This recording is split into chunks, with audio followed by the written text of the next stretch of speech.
السلام عليكم ورحمة الله وبركاته. بسم الله الرحمن الرحيم.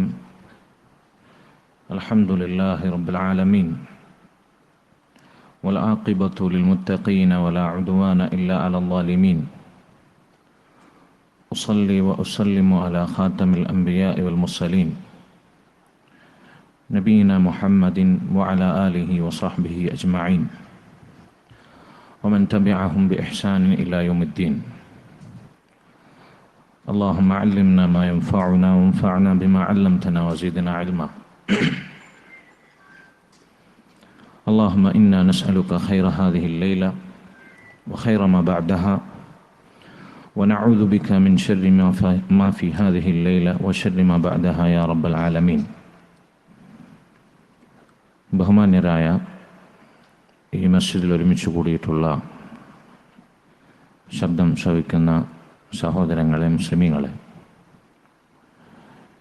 ഇന്ന് നമ്മൾ സംസാരിക്കാൻ ഉദ്ദേശിക്കുന്നത് ഒരു മുസ്ലിമിൻ്റെ അഖീദയെ, വിശ്വാസ അടിത്തറകളെ ബാധിക്കുന്ന, അതിനെതിരാകുന്ന നമ്മുടെ വാക്കിൽ സംഭവിക്കുന്ന വാചികമായ അബദ്ധങ്ങൾ അഹ്ലുസുന്നയുടെ പണ്ഡിതന്മാർ ഉദാഹരണ സഹിതം അവരുടെ ഗ്രന്ഥങ്ങളിൽ വിശദീകരിച്ചിട്ടുള്ള ചില പ്രധാനപ്പെട്ട അബദ്ധങ്ങൾ ഇൻഷാ അല്ലാഹ് ബിഇദ്നില്ലാഹ് വഹുവ വലിയു തൗഫീഖ്, അല്ലാഹു സുബ്ഹാനഹു വ തആലയുടെ തൗഫീഖിനാൽ നാം വിശദീകരിക്കാൻ ഉദ്ദേശിക്കുകയാണ്. ഈ വിഷയത്തിലേക്ക് കടക്കുന്നതിന് മുമ്പ് നമ്മൾ മനസ്സിലാക്കേണ്ടുന്ന അടിസ്ഥാനപരമായ ചില പാഠങ്ങൾ ഇതിൻ്റെ ആമുഖമെന്നോണം ആദ്യം പറയാൻ ആഗ്രഹിക്കുകയാണ്. സഹോദരങ്ങളെ, നമ്മുടെ സംസാരം, നമ്മിൽ നിന്ന് പുറപ്പെടുന്ന വാക്കുകൾ, വാചകങ്ങൾ, അത് വളരെ ഗൗരവത്തിൽ ശ്രദ്ധിച്ചും സൂക്ഷിച്ചും വേണം നമ്മൾ പ്രയോഗിക്കാൻ. ഈ പറയുന്ന ഞാനും കേൾക്കുന്ന നമ്മളെല്ലാവരും നമ്മുടെ വാക്കുകൾ ശ്രദ്ധിക്കണം. അത് അല്ലാഹു സുബ്ഹാനഹു വ തആലയുടെ കൽപ്പനയാണ്. അല്ലാഹു പറയുന്നു സൂറത്തുൽ അഹ്സാബിലൂടെ, നബി സല്ലല്ലാഹു അലൈഹി വസല്ലം അവിടുത്തെ എല്ലാ ഖുതുബകളുടെയും തുടക്കത്തിൽ, ഖുതുബത്തുൽ ഹാജയിൽ തഖ്വ കൊണ്ട് വസിയത്ത് ചെയ്യുന്ന 3 ആയത്തുകളിൽ ഒരായത്തായി നമ്മളും എല്ലാ സംസാരങ്ങളുടെയും തുടക്കത്തിൽ സാമാന്യം കേൾക്കുന്ന ആയത്താണിത്. എന്താണ് അല്ലാഹു പറഞ്ഞത് ഈ ആയത്തിൽ? സൂറത്തുൽ അഹ്സാബിലെ 70-ാമത്തെ ആയത്തിൽ, യാ അയ്യുഹല്ലദീന ആമനുത്തഖുല്ലാഹ് വഖൂലു ഖൗലൻ സദീദ. മുഅ്മിനീങ്ങളെ, നിങ്ങൾ അല്ലാഹുവിനെ സൂക്ഷിക്കണം, തഖ്വ ചെയ്യണം. എങ്ങനെയാണ് നിങ്ങൾ അല്ലാഹുവിനെ തഖ്വ ചെയ്യേണ്ടത്? അല്ലാഹു ഹറാമാക്കിയതെല്ലാം ഒഴിവാക്കി, അല്ലാഹു നിർബന്ധമാക്കിയതെല്ലാം പ്രാവർത്തികമാക്കി നിങ്ങൾ അല്ലാഹുവിനെ തഖ്വ ചെയ്യണം. വഖൂലു ഖൗലൻ സദീദ, ഒപ്പം നിങ്ങൾ സദീദായ വാക്ക് പറയണം, നല്ല വാക്ക് മൊഴിയണം.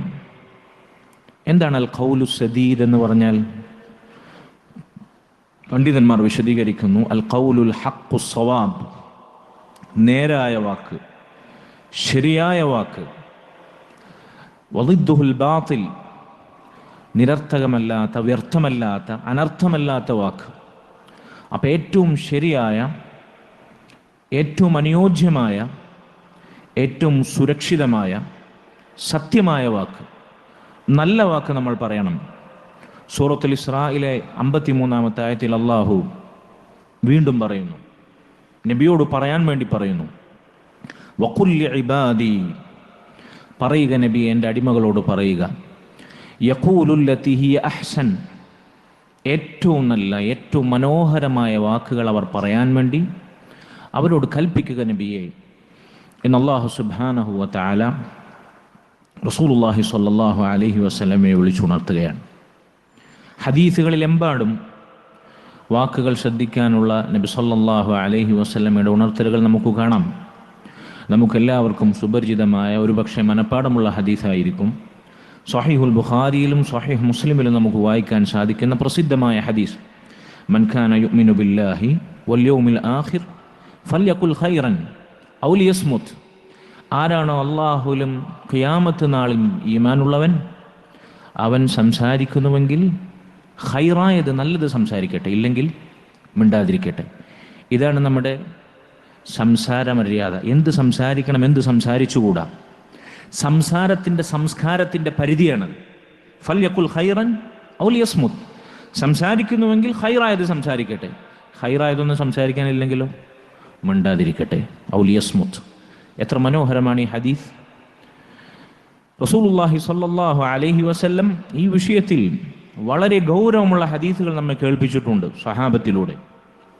സ്വഹീഹുൽ ബുഖാരിയിൽ നമുക്ക് വായിക്കാൻ സാധിക്കുന്ന മറ്റൊരു ഹദീസ്, മൻ യൽമൻ ലി മാ ബൈന ലഹ്യൈഹി വമാ ബൈന റിജ്ലൈഹി അദ്മൻ ലഹുൽ ജന്ന. ആരാണോ തൻ്റെ രണ്ട് താടിയലിനിടയിലുള്ളതും തൻ്റെ രണ്ട് കാലുകൾക്കിടയിലുള്ളതും അത് സുരക്ഷിതമായി അള്ളാഹുവിന് തൃപ്തിയുള്ള രൂപത്തിൽ ഉപയോഗിക്കുമെന്ന് ഉറപ്പ് നൽകുന്നത്, ജാമ്യം നിൽക്കുന്നത്, അള്ളാഹുവിൻ്റെ റസൂൽ തിരിച്ചവർക്ക് ജാമ്യം നൽകുന്നത് എന്താണ്? അൽ ജന്ന. അവർക്ക് സ്വർഗം കൊണ്ട് ഞാൻ ജാമ്യം നിൽക്കാം. അപ്പം നാവ് എന്നുള്ളത്, നമ്മുടെ വാക്ക് എന്നുള്ളത്, പണ്ഡിതന്മാർ പറഞ്ഞു ഇമ്മ ഇല ജന്ന ഇമ്മ ഇലന്നാർ.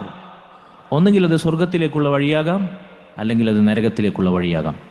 റസൂലുള്ളാഹി സ്വല്ലല്ലാഹു അലൈഹി വസല്ലമയോട് സ്വഹാബികളിൽ ചിലർ ചോദിച്ചില്ലേ, ജനങ്ങളിൽ അധിക പേരും നരകത്തിൽ പ്രവേശിക്കാൻ കാരണമായിട്ടുള്ള കാര്യം എന്താണെന്ന്? നബി സല്ലല്ലാഹു അലൈഹി വസല്ലം രണ്ടു കാര്യങ്ങളാണ് എണ്ണിയത്, രണ്ടവയവങ്ങളെയാണ് എണ്ണിയത്. അൽ ഫമു വൽ ഫർജു. വായും ലൈംഗിക അവയവവും. വായ എന്ന് പറഞ്ഞാൽ എന്താണ്? അതുകൊണ്ട് ഉദ്ദേശം നാവാണ്, വാ കൊണ്ടുള്ള സംസാരമാണ്. അതുകൊണ്ട് നാവ് കൊണ്ടുള്ള സംസാരം നരകത്തിൽ അധികയാളെയും പ്രവേശിപ്പിക്കാൻ കാരണമായിട്ടുള്ളതാണ്. അതുകൊണ്ട് ഈ വാക്കുകൊണ്ട് ഒന്നുകിൽ നമുക്ക് നരകത്തിലേക്ക് പോകാം, അതല്ലെങ്കിൽ സ്വർഗം തിരഞ്ഞെടുക്കാം. അതുകൊണ്ടാണ് ഫല്യഖുൽ ഖൈറൻ ഔ ലിയസ്മുത് എന്ന് നബി സല്ലല്ലാഹു അലൈഹി വസല്ലം പറഞ്ഞത്. പണ്ഡിതന്മാർ പറഞ്ഞു, ഒരു കാര്യം നമ്മൾ സംസാരിക്കുന്നതിന് മുമ്പ് ആലോചിക്കണം. സംസാരത്തിന് മുമ്പ് നമ്മുടെ ഹൃദയം, നമ്മുടെ ബുദ്ധി പ്രവർത്തിക്കണം. എന്ത് ഞാൻ സംസാരിക്കണം, എന്ത് സംസാരിച്ചുകൂടാ, ഏത് വിഷയത്തിലാണ് ഞാൻ മൗനം അവലംബിക്കേണ്ടത്, എന്താണ് ഞാൻ തുറന്നു പറയേണ്ടത്, ഇത് നമ്മൾ ആലോചിക്കണം. അപ്പം ആലോചിച്ചാൽ നമുക്ക് മനസ്സിലാകും ഈ പറയാനിരിക്കുന്നത് ഖൈറാണ് എങ്കിൽ അത് പറയാം. ഫല്യഖുൽ ഖൈറൻ. ഖൈറല്ല എന്നെങ്കിൽ മിണ്ടാതിരിക്കാം. ഔ ലിയസ്മുത്. ഇനി ഖൈറിനും ഷെറിനും ഒരുപോലെ സാധ്യതയുണ്ട്, അപ്പോൾ എന്ത് ചെയ്യും? അവിടെയും മിണ്ടാതിരിക്കാം. അതാണ് നബി സല്ലല്ലാഹു അലൈഹി വസല്ലം പറഞ്ഞത്, മൻ സ്വമത നജ. ആര് മിണ്ടാതിരുന്നോ അവൻ രക്ഷപ്പെട്ടു, അവൻ കഴിച്ചിലായി. അതുകൊണ്ട് ഖൈറാണെന്ന് ഉറപ്പ് വരുത്തി അത് സംസാരിക്കുക, ഷെറാണെങ്കിൽ മിണ്ടാതിരിക്കുക. ഖൈറിനും ഷെറിനും ഒരുപോലെ സാധ്യതയുണ്ട്, അവിടെയും മൗനമാണ് വിദ്വാനുഭൂഷണം. മൻ സ്വമത നജ. മുആദ് റളിയല്ലാഹു അൻഹു ഉദ്ധരിക്കുന്ന പ്രസിദ്ധമായ മറ്റൊരു ഹദീസിൽ നബി സല്ലല്ലാഹു അലൈഹി വസല്ലം ചോദിച്ചില്ലേ, ഹൽ യുകിബ്ബുൻ നാസ അലാ വുജൂഹിഹിം ഫിന്നാർ ഇല്ലാ ഹസായിദു അൽസിനതിഹിം. ജനങ്ങളെ നരകത്തിൽ മുഖം കുത്തി വീഴ്ത്തുന്നത് അവരുടെ നാവുകൾ കൊയ്തു വെച്ചത് കൊണ്ടല്ലാതെ മറ്റെന്താണ്?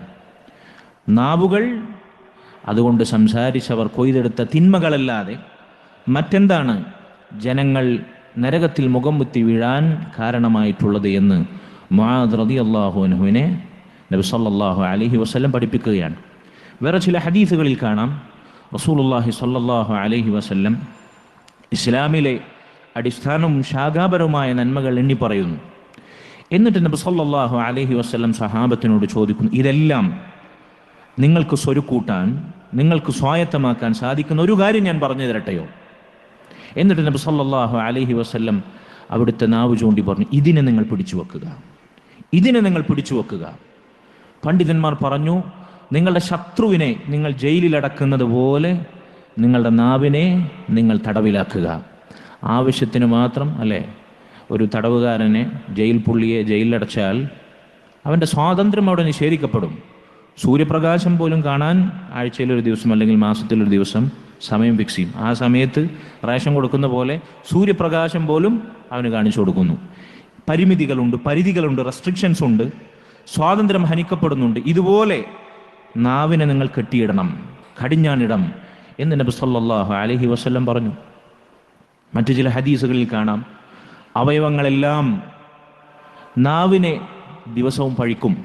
ശരീരത്തിലെ അവയവങ്ങളെല്ലാം നാവിനോട് പറയും, നീ സൂക്ഷിക്കണം, നിന്നെ കൊണ്ടാണ് ഞങ്ങളുടെ നിലനിൽപ്പ്, നീ നേരായാൽ ഞങ്ങൾ നേരായി, നീ വഴിതെറ്റിക്കഴിഞ്ഞാൽ ഞങ്ങൾ വഴിതെറ്റും എന്ന അവയവങ്ങൾ നാവിനോട് സംവദിക്കുമ്പോഴും സ്വഹീഹായ ഹദീസുകളിൽ കാണാവുന്നതാണ്. അതുകൊണ്ട് സഹോദരങ്ങളെ, നമ്മുടെ വാക്കുകൾ ശ്രദ്ധിക്കണം. അത് ശരിയാകണം, അത് ഹക്കാകണം, അത് ഹസനാകണം, ഏറ്റവും മനോഹരമാകണം, ഏറ്റവും അനുയോജ്യമാകണം എന്ന അടിസ്ഥാനം നമ്മൾ ഓർക്കണം. നാവ്, വാക്ക് ഒന്നുകിൽ നമ്മെ സ്വർഗത്തിലേക്കും അതല്ലെങ്കിൽ നമ്മെ നരകത്തിലേക്കും നയിക്കുന്നതാണ്. സഹോദരങ്ങളെ, ഇവിടെ നമ്മൾ മനസ്സിലാക്കേണ്ടുന്ന രണ്ടു പ്രധാനപ്പെട്ട അടിസ്ഥാനങ്ങളുണ്ട്. ഇത്രയും ഞാൻ പറഞ്ഞത് ഈ വിഷയത്തിലേക്കുള്ള ഒരു മുഖവുര എന്ന നിലക്കാണ്. ഇനി ഇതുമായി ബന്ധപ്പെട്ട രണ്ട് അടിസ്ഥാനങ്ങൾ ഞാൻ നിങ്ങളെ കേൾപ്പിക്കട്ടെ. ഒന്നാമതായി, ശറഅന്റെ ഭാഷയിൽ ഒരാളുടെ വാക്ക്, സംസാരം അത് ശരിയാകാതെ, അത് നേരാകാതെ, അയാൾ മനസ്സിൽ ഞാൻ അങ്ങനെ ഉദ്ദേശിച്ചിട്ടില്ല എന്ന് പറയുന്നിടത്ത് അതൊരു ന്യായമായി പരിഗണിക്കുന്നതല്ല. പണ്ഡിതന്മാർ ആ രംഗത്തെ ഒരു നിയമം, ഒരു ഖായിദ പഠിപ്പിക്കുന്നു. ഹുസ്നുൽ ഖസ്ദി ലാ യഅനി സിഹ്ഹത്തൽ അൽഫാദ്. നല്ല വിചാരം മോശമായ വാക്കുകളെ സാധൂകരിക്കുന്നില്ല. ഒരു മനുഷ്യന്റെ മുഖത്ത് നോക്കി ഒരാൾ ചീത്ത വിളിക്കുന്നു, പ്രത്യക്ഷത്തിൽ നമ്മൾ അവൻ്റെ വായിൽ നിന്ന് കേൾക്കുന്ന ചീത്തയാണ്. എന്നിട്ട് അവൻ പറയുന്നു, ഞാൻ അയാളെക്കുറിച്ച് നല്ലതല്ല എന്നും വിചാരിച്ചിട്ടില്ല, എൻ്റെ ലക്ഷ്യം നന്നായിരുന്നു, പക്ഷെ അവൻ്റെ വായിൽ നിന്ന് പുറത്തു ചാടിയതോ മോശമായ വാക്കാണ്. ഇവിടെ നമ്മൾ മനസ്സിലാക്കേണ്ടുന്ന മറ്റൊരു കാര്യമുണ്ട്. ചിലപ്പോൾ മനുഷ്യന്മാർക്ക് അബദ്ധം സംഭവിക്കാം. വ്യംഗ്യമായ ചില പ്രയോഗങ്ങൾ ചിലപ്പോൾ നമ്മൾ ഒരാളെക്കുറിച്ച് പറയുമ്പോൾ, ഒരാളോട് സംസാരിക്കുമ്പോൾ നമ്മൾ എന്താണോ മനസ്സിൽ ഉദ്ദേശിച്ചത് ആ ആശയം പ്രതിഫലിപ്പിക്കാൻ പര്യാപ്തമായ വാക്കുകൾ ആ സമയത്ത് നമ്മുടെ നാവിൽ വരാതിരുന്നേക്കാം, അല്ലേ? നമ്മുടെ മനസ്സിൽ ഉദ്ദേശിച്ച് അതുപോലെ പറയാൻ ചിലപ്പോൾ നമുക്ക് ഭാഷ അറിയാത്ത പ്രശ്നം ഉണ്ടാകാം, നമ്മുടെ സംസാരത്തിലുള്ള വൈകല്യം ഉണ്ടാകാം, നാക്കുപിഴവുണ്ടാകാം, ഇങ്ങനെ പലതും സംഭവിക്കാം. അത് വേറെ കാര്യം. അതിനപ്പുറത്ത് ഞാൻ പറയുന്നത്, ശരീഅത്തിനെതിരായ, ദീനിനെതിരായ, ദീനിൻ്റെ അഖീദക്കും അടിത്തറകൾക്കുമെതിരായ സംസാരം നമ്മളെ വാക്കിൽ നിന്ന് വരുന്നു. എന്നിട്ട് പറയും നമ്മളത് ഉദ്ദേശിച്ചിട്ടില്ല. വാക്ക് മോശമായത് വാക്ക് തന്നെയാണ്. ബാക്കി മനസ്സിലുള്ള കാര്യം അവർ അള്ളാഹുമായി തീർക്കേണ്ട കാര്യമാണ്, അള്ളാഹുവിനോട് ഏറ്റുപറയേണ്ട കാര്യമാണ്. അതുകൊണ്ട് മോശമായ വാക്കുകളും പദപ്രയോഗങ്ങളും ദീനിനെതിരായ സംസാരങ്ങളും നടത്തിയിട്ട് ഞാനത് ഉദ്ദേശിച്ചിട്ടില്ലേ എന്ന് പറയുന്നത് ന്യായമായി പരിഗണിക്കാവതല്ല. മറ്റൊരു വശം പറയുകയാണെങ്കിൽ, പണ്ഡിതന്മാർ പറഞ്ഞു, നാവ് എന്നുള്ളത് അത് കൈലുകൾക്ക് സമാനമാണ്.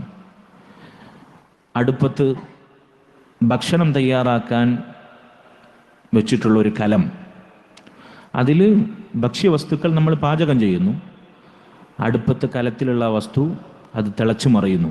അതിലെന്താണ് ഉണ്ടാക്കുന്നത്? ഭക്ഷണമാണ്.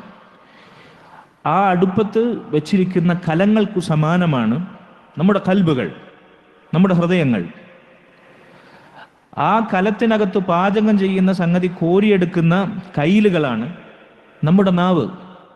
അപ്പം നമ്മുടെ കൽബിനകത്ത് എന്താണോ പാചകം ചെയ്യപ്പെടുന്നത്, ചിലപ്പോൾ മധുരമുള്ളതായിരിക്കാം, അത് ചിലപ്പോൾ തേനൂറുന്നതായിരിക്കാം, ചിലപ്പോൾ കൈപ്പേറിയതായിരിക്കാം, കേട്ടാൽ അറക്കുന്നതായിരിക്കാം.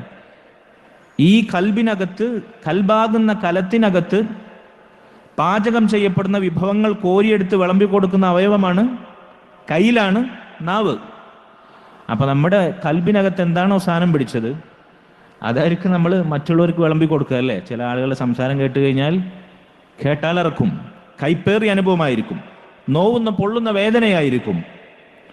ഒരു വെട്ട് വാൾ കൊണ്ട് നമ്മെ പ്രഹരിക്കുന്നതിനേക്കാൾ മുറിവേറുന്ന വാക്കുകളായിരിക്കും, വാക്ശരങ്ങളായിരിക്കും. അതുകൊണ്ട് ആളുകളുടെ നാവിലൂടെ തുളുമ്പുന്നത് പൊതുവേ അവരെ ഹൃദയത്തിൽ സ്ഥാനം പിടിച്ച, ഇഷ്ടപ്പെട്ട, അവരെ ആകർഷിച്ച, അവർ പാചകം ചെയ്തെടുത്ത വിഭവങ്ങളായിരിക്കും. അപ്പം നമ്മുടെ നാവാകുന്ന കൈലുകൾ മറ്റുള്ളവർക്ക് വിളമ്പിക്കൊടുക്കുന്ന ഭക്ഷണ വിഭവങ്ങൾ എപ്പോഴും മധുരമുള്ളതും തേനൂറുന്നതുമായിരിക്കണം. അത് മറ്റൊരു കാര്യം. സഹോദരങ്ങളെ, നമ്മൾ സംസാരിക്കുന്നത് ശരീഅത്തിൻ്റെ വിഷയം, ദീനിൻ്റെ കാര്യം നമ്മൾ സംസാരിക്കുമ്പോൾ, ദീനുമായി ബന്ധപ്പെടുന്ന കാര്യങ്ങൾ നമ്മൾ സംസാരിക്കുമ്പോൾ വളരെയേറെ ശ്രദ്ധിക്കണമെന്നതാണ്. അവിടെ നമ്മുടെ ഉദ്ദേശം അങ്ങനെയായിരുന്നില്ല, ഇങ്ങനെയായിരുന്നില്ല എന്ന് ന്യായീകരിച്ച് മോശം പദപ്രയോഗങ്ങളെ സാധൂകരിക്കാൻ നമുക്ക് സാധിക്കുകയില്ല. പണ്ഡിതന്മാർ പറയുന്നു, ഫല്ലഫ്ദുൽ ഖബീഹു ഖബീഹുൻ, മോശമായ പദപ്രയോഗം അത് മോശം തന്നെയാണ്. ഇനി അതിലേക്ക് മനസ്സിൻ്റെ മോശമായ ഉദ്ദേശം കൂടി വന്നാലോ, മനസ്സിലത് ഉദ്ദേശിച്ചിട്ട് തന്നെ പറഞ്ഞെങ്കിലോ ഇരട്ടി ശിക്ഷയായി. മോശമായ ഉദ്ദേശത്തോടെ മോശമായ പദപ്രയോഗം നടത്തി, അപ്പം ഇരട്ടി ശിക്ഷയായി. ഇനി മനസ്സിൽ ഉദ്ദേശിച്ചിട്ടില്ല എന്ന് തന്നെ വിചാരിക്കുക, പക്ഷെ പദപ്രയോഗം മോശമാണ്. ആ പദം മോശമായതിന് നമ്മൾ വിചാരണ ചെയ്യപ്പെടും. ഞാൻ ചില ഉദാഹരണങ്ങൾ പറയാം. ഞാൻ ഈ റിസാല, ഈ വിഷയം സംസാരിക്കാൻ അവലംബിച്ചിട്ടുള്ള ഇന്ന് മദീനയിൽ ജീവിച്ചിരിക്കുന്ന മസ്ജിദുൻ നബവിയിൽ മദീനത്ത് ദർസെടുക്കുന്ന ജാമിയ ഇസ്ലാമിയയിലെ അഖീദ വിഭാഗം അധ്യാപകനായ ഷെയ്ഖ് സാലിഹ് സിന്ദി ഹഫിളഹുല്ല, അദ്ദേഹത്തിൻ്റെ ഒരു റിസാലയാണ് ഇതിൻ്റെ പ്രധാന അവലംബം. അദ്ദേഹം പറയുന്നു, ഞാൻ ഈ പറഞ്ഞ ഈ ഖായിദക്ക് തെളിവായി അദ്ദേഹം പറയുന്നു, അല്ലാഹു സുബ്ഹാനഹു വ തആല സൂറത്തുൽ ബഖറയിലെ 104-ാമത്തെ ആയത്തിലൂടെ മുഅ്മിനീങ്ങളെ വിളിച്ചു പറയുന്നു, സ്വഹാബികളെ വിളിച്ചു പറയുന്നു. നബി സല്ലല്ലാഹു അലൈഹി വസല്ലമയുടെ സദസ്സിൽ മജ്ലിസിലിരുന്ന സ്വഹാബത്തിനെ വിളിച്ചു പറഞ്ഞു, യാ അയ്യുഹല്ലദീന ആമനു, മുഅ്മിനീങ്ങളെ, ലാ തഖൂലു റാഇന, നിങ്ങൾ അല്ലാഹുവിൻ്റെ റസൂലിനോട് റാഇന എന്ന് പറയരുത്.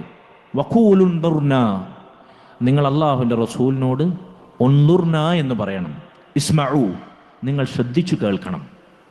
ഇവിടെ നോക്കൂ, നിങ്ങൾ ഈ റാഇന എന്ന പ്രയോഗം, ഞങ്ങളെ ശ്രദ്ധിക്കണം, ഞങ്ങളെ ഗൗനിക്കണം, സംസാരിക്കുമ്പോൾ ഞങ്ങൾക്ക് മനസ്സിലാകുന്ന ഭാഷയിൽ ഞങ്ങളെ പരിഗണിച്ച് സംസാരിക്കണം എന്ന അർത്ഥം ധ്വനിപ്പിക്കുന്ന വാക്കാണ് റാഇന. പക്ഷെ അതിന് മറ്റൊരർത്ഥമുണ്ട്, ദ്വയാർത്ഥമുള്ള വാക്കാണ്. സാക്ഷാൽ യഹൂദികൾ റസൂലുള്ളാഹി സ്വല്ലല്ലാഹു അലൈഹി വസല്ലമയുടെ സദസ്സിൽ റസൂലുള്ളാഹി സ്വല്ലല്ലാഹു അലൈഹി വസല്ലമയോട് ഞങ്ങൾക്ക് അനുഭാവമുണ്ട് എന്ന് തെറ്റിദ്ധരിപ്പിക്കാൻ വേണ്ടി, നബി പറയുന്നത് ഞങ്ങൾ കേൾക്കുന്നുണ്ട്, വീക്ഷിക്കുന്നുണ്ട് എന്ന് ധരിപ്പിക്കാൻ വേണ്ടി, എന്നാൽ ഒരു ദ്വയാർത്ഥം ധ്വനിപ്പിക്കുന്ന വാക്കായി അവർ പ്രയോഗിക്കുന്ന പ്രയോഗമാണ് റാഇന. നബിയെക്കുറിച്ച് എന്താ പറയുക, ബുദ്ധിശൂന്യത, അതല്ലെങ്കിൽ വിഡ്ഢിത്തം, അർത്ഥശൂന്യമായ വാക്ക് പറയുക എന്ന അർത്ഥത്തിൽ റഊനത്ത് എന്ന അർത്ഥം ധ്വനിപ്പിക്കുന്ന ഒരു പദപ്രയോഗം കൂടിയാണ് റാഇന. അപ്പം യഹൂദർ ഉദ്ദേശിക്കുന്നത് നബിയെ പരിഹസിക്കാനാണ്, നബിയെ അവഹേളിക്കാനാണ്. പക്ഷെ അതിന് ഈ അർത്ഥമില്ലേ, ശ്രദ്ധിക്കണം, ഞങ്ങളെ ഗൗനിക്കണം എന്ന അർത്ഥമില്ലേ? ഉണ്ട്. അല്ലാഹു സുബ്ഹാനഹു വ തആല സ്വഹാബികളെ വിളിച്ചിട്ട് പറയാണ്, നിങ്ങൾ ആ വാക്ക് പറയരുത്. സ്വഹാബത്ത് ഒരിക്കലും റാഇന എന്ന് പറയുമ്പോൾ വേറെ അർത്ഥം ഉദ്ദേശിക്കുന്നില്ലല്ലോ. അവരുദ്ദേശം എന്താണ്? നബി ഞങ്ങളെ കേൾക്കണം, ഞങ്ങളെ പരിഗണിച്ചുകൊണ്ട് സംസാരിക്കണം, ഞങ്ങളുടെ അവസ്ഥ മനസ്സിലാക്കി ഞങ്ങളെ ഗൗനിക്കണം എന്ന് തന്നെയാണ് അവരുദ്ദേശിക്കുക. അവരുദ്ദേശം നല്ല തന്നെയല്ലേ? ഈ യഹൂദികൾ ഈ വാക്കുകൊണ്ട് ഉദ്ദേശിക്കുന്ന ഒരു മോശമായ ഉദ്ദേശത്തിൻ്റെ ഒരു കുത്തെങ്കിലും, ഒരു പൊട്ടെങ്കിലും സ്വഹാബത്ത് പറയുമ്പോൾ ഉണ്ടാവോ? റാഇന എന്ന് പറയുമ്പോൾ ഉണ്ടാവോ? ഇല്ലല്ലോ. എന്നിട്ട് അല്ലാഹു സുബ്ഹാനഹു വ തആല സ്വഹാബത്തിനെ തിരുത്തുന്നു. ഖൂൽ ഉൻദുർന, അവർ പറയുന്ന വാക്ക് നിങ്ങൾ പറയരുത്, നിങ്ങൾ പറയൂ ഉൻദുർന, നബിയെ ഞങ്ങളെ നോക്കൂ, ഞങ്ങളെ പരിഗണിക്കൂ, ഞങ്ങൾ ശ്രദ്ധിച്ചു കേൾക്കാം. ഇങ്ങനെ നിങ്ങൾ സൂക്ഷ്മമായ പദപ്രയോഗം നടത്തണം. നിങ്ങളെ മനസ്സിൽ അതിനെക്കുറിച്ച് ഉദ്ദേശമില്ലെങ്കിൽ പോലും. കാരണം എന്താ? അത് ദ്വയാർത്ഥമുള്ള വാക്കാണ്. ശത്രുക്കൾ നബി സല്ലല്ലാഹു അലൈഹി വസല്ലമയെ പരിഹസിക്കാൻ ഉപയോഗിക്കുന്ന വാക്കാണ്. അത് മുഅ്മിനീങ്ങൾ ഉപയോഗിച്ചുകൂടാ. അതുകൊണ്ട് വാക്കുകളിൽ ശ്രദ്ധിക്കണം. ഉദ്ദേശം അങ്ങനെ ആയില്ല എന്ന് ന്യായീകരിക്കാൻ നമുക്ക് സാധ്യതയില്ല എന്നതിന് പണ്ഡിതന്മാർ തെളിവായി പറയുന്ന കാര്യമാണിത്.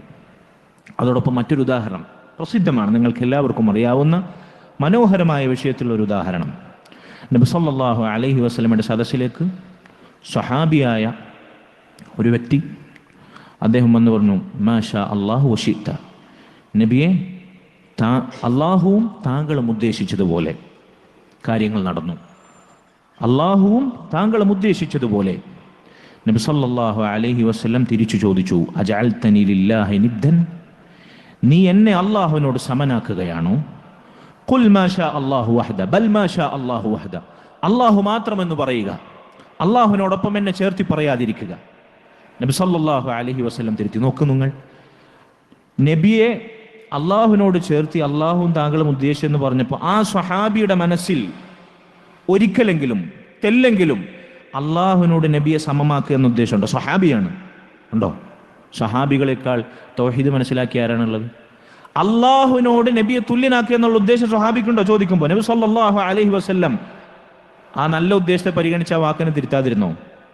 ആ വാക്കിന് പകരം മറ്റൊരു വാക്ക് പറഞ്ഞു കൊടുക്കാതിരുന്നോ? ഇല്ല. നബി സല്ലല്ലാഹു അലൈഹി വസല്ലം വാക്കിൽ, മനസ്സിൽ എന്ത് ഉദ്ദേശിക്കട്ടെ ഉദ്ദേശിക്കാതെ, വാക്കിൽ ധ്വനിക്കുന്നത് എന്താണ്? വാക്കിൽ അള്ളാഹുവിനെയും റസൂലിനെയും സമനാക്കുകയാണത്. അതുകൊണ്ടത് പാടില്ല. ഖുൽ മാ ശാ അല്ലാഹു വഹ്ദ എന്ന് പറയാൻ അള്ളാഹുവിൻ്റെ റസൂൽ സല്ലല്ലാഹു അലൈഹി വസല്ലം പഠിപ്പിച്ചു. അതുകൊണ്ട് സഹോദരങ്ങളെ, ഈ അടിസ്ഥാനം നമ്മൾ മനസ്സിലാക്കണം. ദീനിയായി ശർഈയായി അബദ്ധമാകുന്ന സംസാരം നമ്മുടെ വാക്കുകൊണ്ട് നടത്തിയിട്ട് ഞാൻ അങ്ങനെ ഉദ്ദേശിച്ചിട്ടില്ലേ, എൻ്റെ ഉദ്ദേശം ഇങ്ങനെ ആയിരുന്നു എന്ന് ന്യായീകരിക്കുന്നതിൽ അർത്ഥമില്ല. എന്തു സംസാരിക്കണം, എന്തു സംസാരിച്ചുകൂടാ. പഠിക്കണം, നമ്മൾ പഠിക്കാൻ ബാധ്യസ്ഥരാണ്. നമ്മൾ പഠിക്കാതെ, പഠിക്കാനുള്ള ആഗ്രഹത്തിൻ്റെ ലാഞ്ചന പോലുമില്ലാതെ വായിൽ തോന്നിയതെല്ലാം ദീനായി പറഞ്ഞു നടന്നിട്ട് അബദ്ധം വിളിച്ചു കൂവിയിട്ട് ഞാൻ അങ്ങനെ ഉദ്ദേശിച്ചിട്ടില്ലേ എന്ന് ന്യായീകരിക്കുന്നത് പമ്പര വിഡ്ഢിത്തമാണ്, ബുദ്ധിശൂന്യമാണ്. അതുകൊണ്ട് ഇത് വളരെ ഗൗരവത്തിൽ ശ്രദ്ധിക്കണം. മറ്റൊരടിസ്ഥാനം, നല്ല ഉദ്ദേശം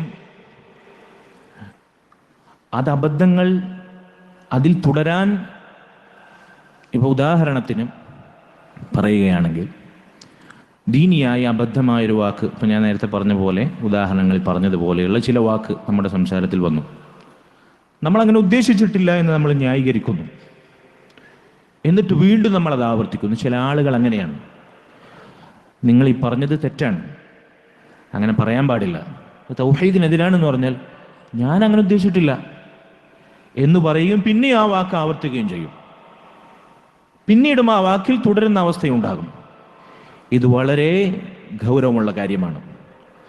റസൂലുള്ളാഹി സ്വല്ലല്ലാഹു അലൈഹി വസല്ലം അവിടുത്തെ ഹദീസിൽ കാണാമല്ലോ, മനുഷ്യൻ സംസാരിക്കുന്ന ഒരു കലിമ, ഒരു വാക്ക്, ലാ യുൽഖി ലഹാ ബാലൻ, അവൻ ആ വാക്കിനൊരു ഗൗരവം കൽപ്പിക്കുന്നില്ല.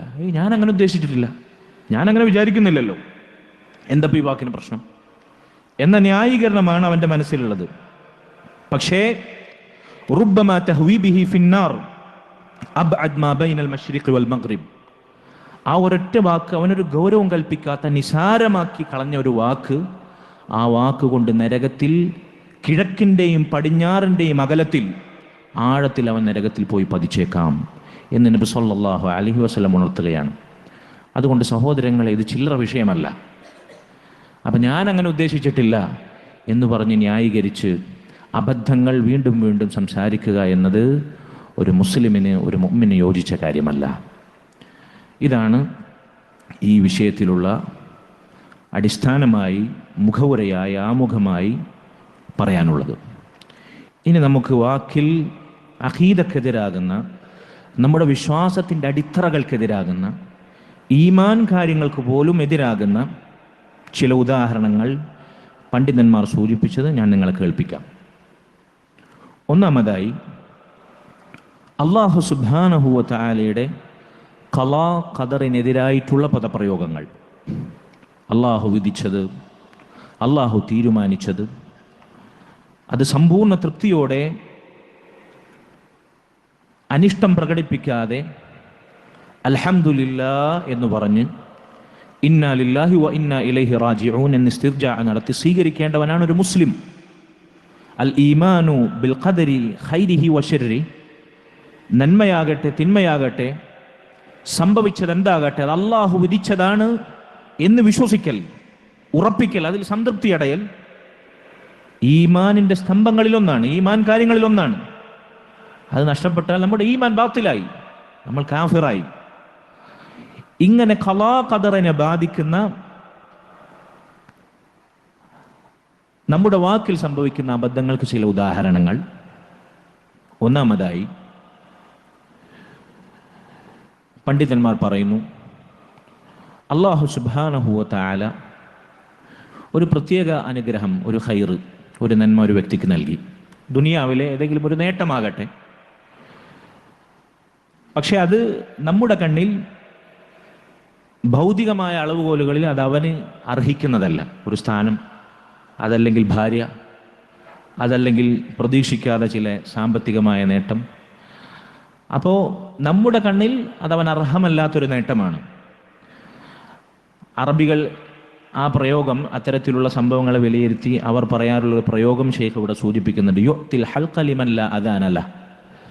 അങ്ങനെ അനർഹമായത് നമ്മുടെ കണ്ണിൽ അയാൾ അതിന് യോഗ്യനല്ല, അങ്ങനെ ഒരു സംഗതി അയാൾക്ക് കിട്ടി. അപ്പം അറബികൾ അങ്ങനെയുള്ള ആളുകളെ ഉപമയോടെ പറയല്, ചെവിയില്ലാത്തവന് തൊണ്ട നൽകി. യുഅ്തിൽ ഹൽഖ ലിമൻ ലാ അദാന ലഹു. ചെവിയില്ലാത്തവന്, കാതില്ലാത്തവന് തൊണ്ട നൽകിയതുപോലെ എന്ന് പറയും. കാതില്ലാത്തവന് തൊണ്ട ഉണ്ടായിട്ട് കാര്യമുണ്ടോ? അവനവൻ്റെ സ്വരം പോലും കേൾക്കൂലല്ലോ കാതില്ലാത്തവൻ. ശബ്ദം കേൾക്കുമോ? എന്നതുപോലെ അറബികൾ അതിനെ ഉപമിക്കാറുണ്ട്. അർഹതയില്ലാത്ത ഒരാൾക്ക് നൽകിയാൽ. നമ്മുടെ നാട്ടിൽ അതിന് സമാനമായ പ്രയോഗം എന്താ? ഞാനിത് വായിച്ചപ്പോൾ എനിക്ക് ഓർമ്മ വന്നത്, കുരങ്ങൻ്റെ കയ്യിൽ പൂമാല കിട്ടിയതുപോലെ എന്ന് പറയലുണ്ട് അല്ലേ? അർഹതയില്ലാത്തത് ഒരാൾക്ക് നൽകപ്പെട്ട് കണ്ട് അത് തീരുമാനമായി, ഓനപ്പോൾ കൊടുത്ത് ഓനപ്പോൾ കിട്ടി, ഓനെന്ത് യോഗ്യത ഉള്ളത്? സംഗതി പോക്കാണ്. കുരങ്ങൻ്റെ കയ്യിൽ പൂമാല കിട്ടിയതുപോലെ എന്ന് പറയലുണ്ട്. നമ്മുടെ കണ്ണിൽ എന്താണ്? ഓനതിന് അർഹതയില്ല. കുരങ്ങൻ്റെ കയ്യിൽ പൂമാല കിട്ടി എന്തുണ്ടാവുക? ഓനത് പിച്ചിച്ച് നശിപ്പിക്കും കുരങ്ങൻ. അതുപോലെ അതവന് ഉപയോഗപ്പെടുത്തൂല, അല്ലെങ്കിൽ ഉപയോഗപ്പെടുത്തൂല അല്ലേ? സമാനമായ രൂപം എനിക്ക് ഓർമ്മ വന്നാണ്. ചിലപ്പോൾ പല നാട്ടിലും ഇത്തരം സംഭവങ്ങളെ അടിസ്ഥാനപ്പെടുത്തി പല ഉദാഹരണങ്ങൾ നമുക്ക് കാണാൻ സാധിക്കും. ഇത് അബദ്ധമാണ്. പണ്ഡിതന്മാർ പറയുന്നു, ഷെയ്ഖ് സാലിഹ് സിന്ദി ഹഫിളഹുല്ലാ അദ്ദേഹം പറയുന്നു, വഹാദ ഖൗലുൻ ഫി ഗായത്തിൽ ഖുതൂറ. ഇത് വളരെ അപകടകരമായ ഒരു പദപ്രയോഗമാണ്. അർഹതയില്ലാത്തത് ഒരാൾക്ക് കിട്ടി എന്ന് നമ്മൾ മനസ്സിലാക്കി നമ്മൾ അയാളെ ആക്ഷേപിക്കുക, അവനത് കിട്ടാൻ യോഗ്യതയില്ല. എന്താണ് കാരണം? പണ്ഡിതന്മാർ പറയുന്നു, കഅന്നഹു യുരീദു അൻ യഖൂല ഇന്നല്ലാഹ യുഅ്തി ശൈഅ ലിമൻ ലാ യസ്തഹിഖു. അവൻ ഈ കളിയാക്കലിലൂടെ അല്ലെങ്കിൽ ഉപമകളിലൂടെ അവൻ പറയാതെ പറയുന്നത്, അള്ളാഹു ഒരാൾക്ക് അർഹതയില്ലാത്തത് നൽകി. ഇതാരാ നൽകിയത്? നമ്മളെ തറവാട്ടിൽ നിന്ന് കൊണ്ടുകൊടുത്തൊന്നല്ലല്ലോ. നമ്മുടെ വാപ്പാൻ്റെ അനന്തര സ്വത്ത് നമുക്ക് പതിച്ചു കിട്ടി നമ്മൾ പതിച്ചു കൊടുത്തൊന്നല്ലല്ലോ. അള്ളാഹുവിൻ്റെ വിധിയാണത്, അള്ളാഹുവിൻ്റെ തീരുമാനമാണത്. അതുകൊണ്ട് അള്ളാഹു അർഹതയില്ലാത്തത് ഒരാൾക്ക് നൽകി എന്നതാണ് ആ പറച്ചില്ല ധ്വനി അല്ലേ? وهذا قول في غاية الخطورة ولا يجوز للإنسان أن يسيء الأدب مع الله سبحانه وتعالى. അതുകൊണ്ടൊരു മനുഷ്യൻ അള്ളാഹുവിനോട് ഇത്തരം പദപ്രയോഗങ്ങളിൽ മോശമായ അദബ്, മര്യാദയാണ് നടത്തുന്നത്. അള്ളാഹുവിനോട് മര്യാദകേട് കാണിക്കുന്നു. മറിച്ച് ഇതാണ് നമ്മൾ ശ്രദ്ധിക്കേണ്ട വാചകം. ബലില്ലാഹു അസ്സ വജല്ല ബല്ലില്ലാഹി അസ്സ വജല്ല അൽ ഹിക്മതു ഫീ കുല്ലി മാ യുഅതി. അള്ളാഹു സുബ്ഹാനഹു വ തആലക്ക് സമ്പൂർണമായ യുക്തിയുണ്ട്. ഫീ കുല്ലി മാ യുഅതി. അവൻ ആർക്കൊക്കെ എന്തൊക്കെ നൽകുന്നുണ്ടോ വെറുതെ അങ്ങ് നൽകുകയല്ല. അള്ളാഹു എന്തിന് നൽകി, ആർക്കത് നൽകണം, ആർക്കതിന് യോഗ്യതയുണ്ട്, ആർക്കതിന് അർഹതയുണ്ട്, അള്ളാഹുവിന് കൃത്യമായ യുക്തി ഉണ്ടാകും. കറക്കി കുത്തി കൊടുക്കുന്നതല്ല.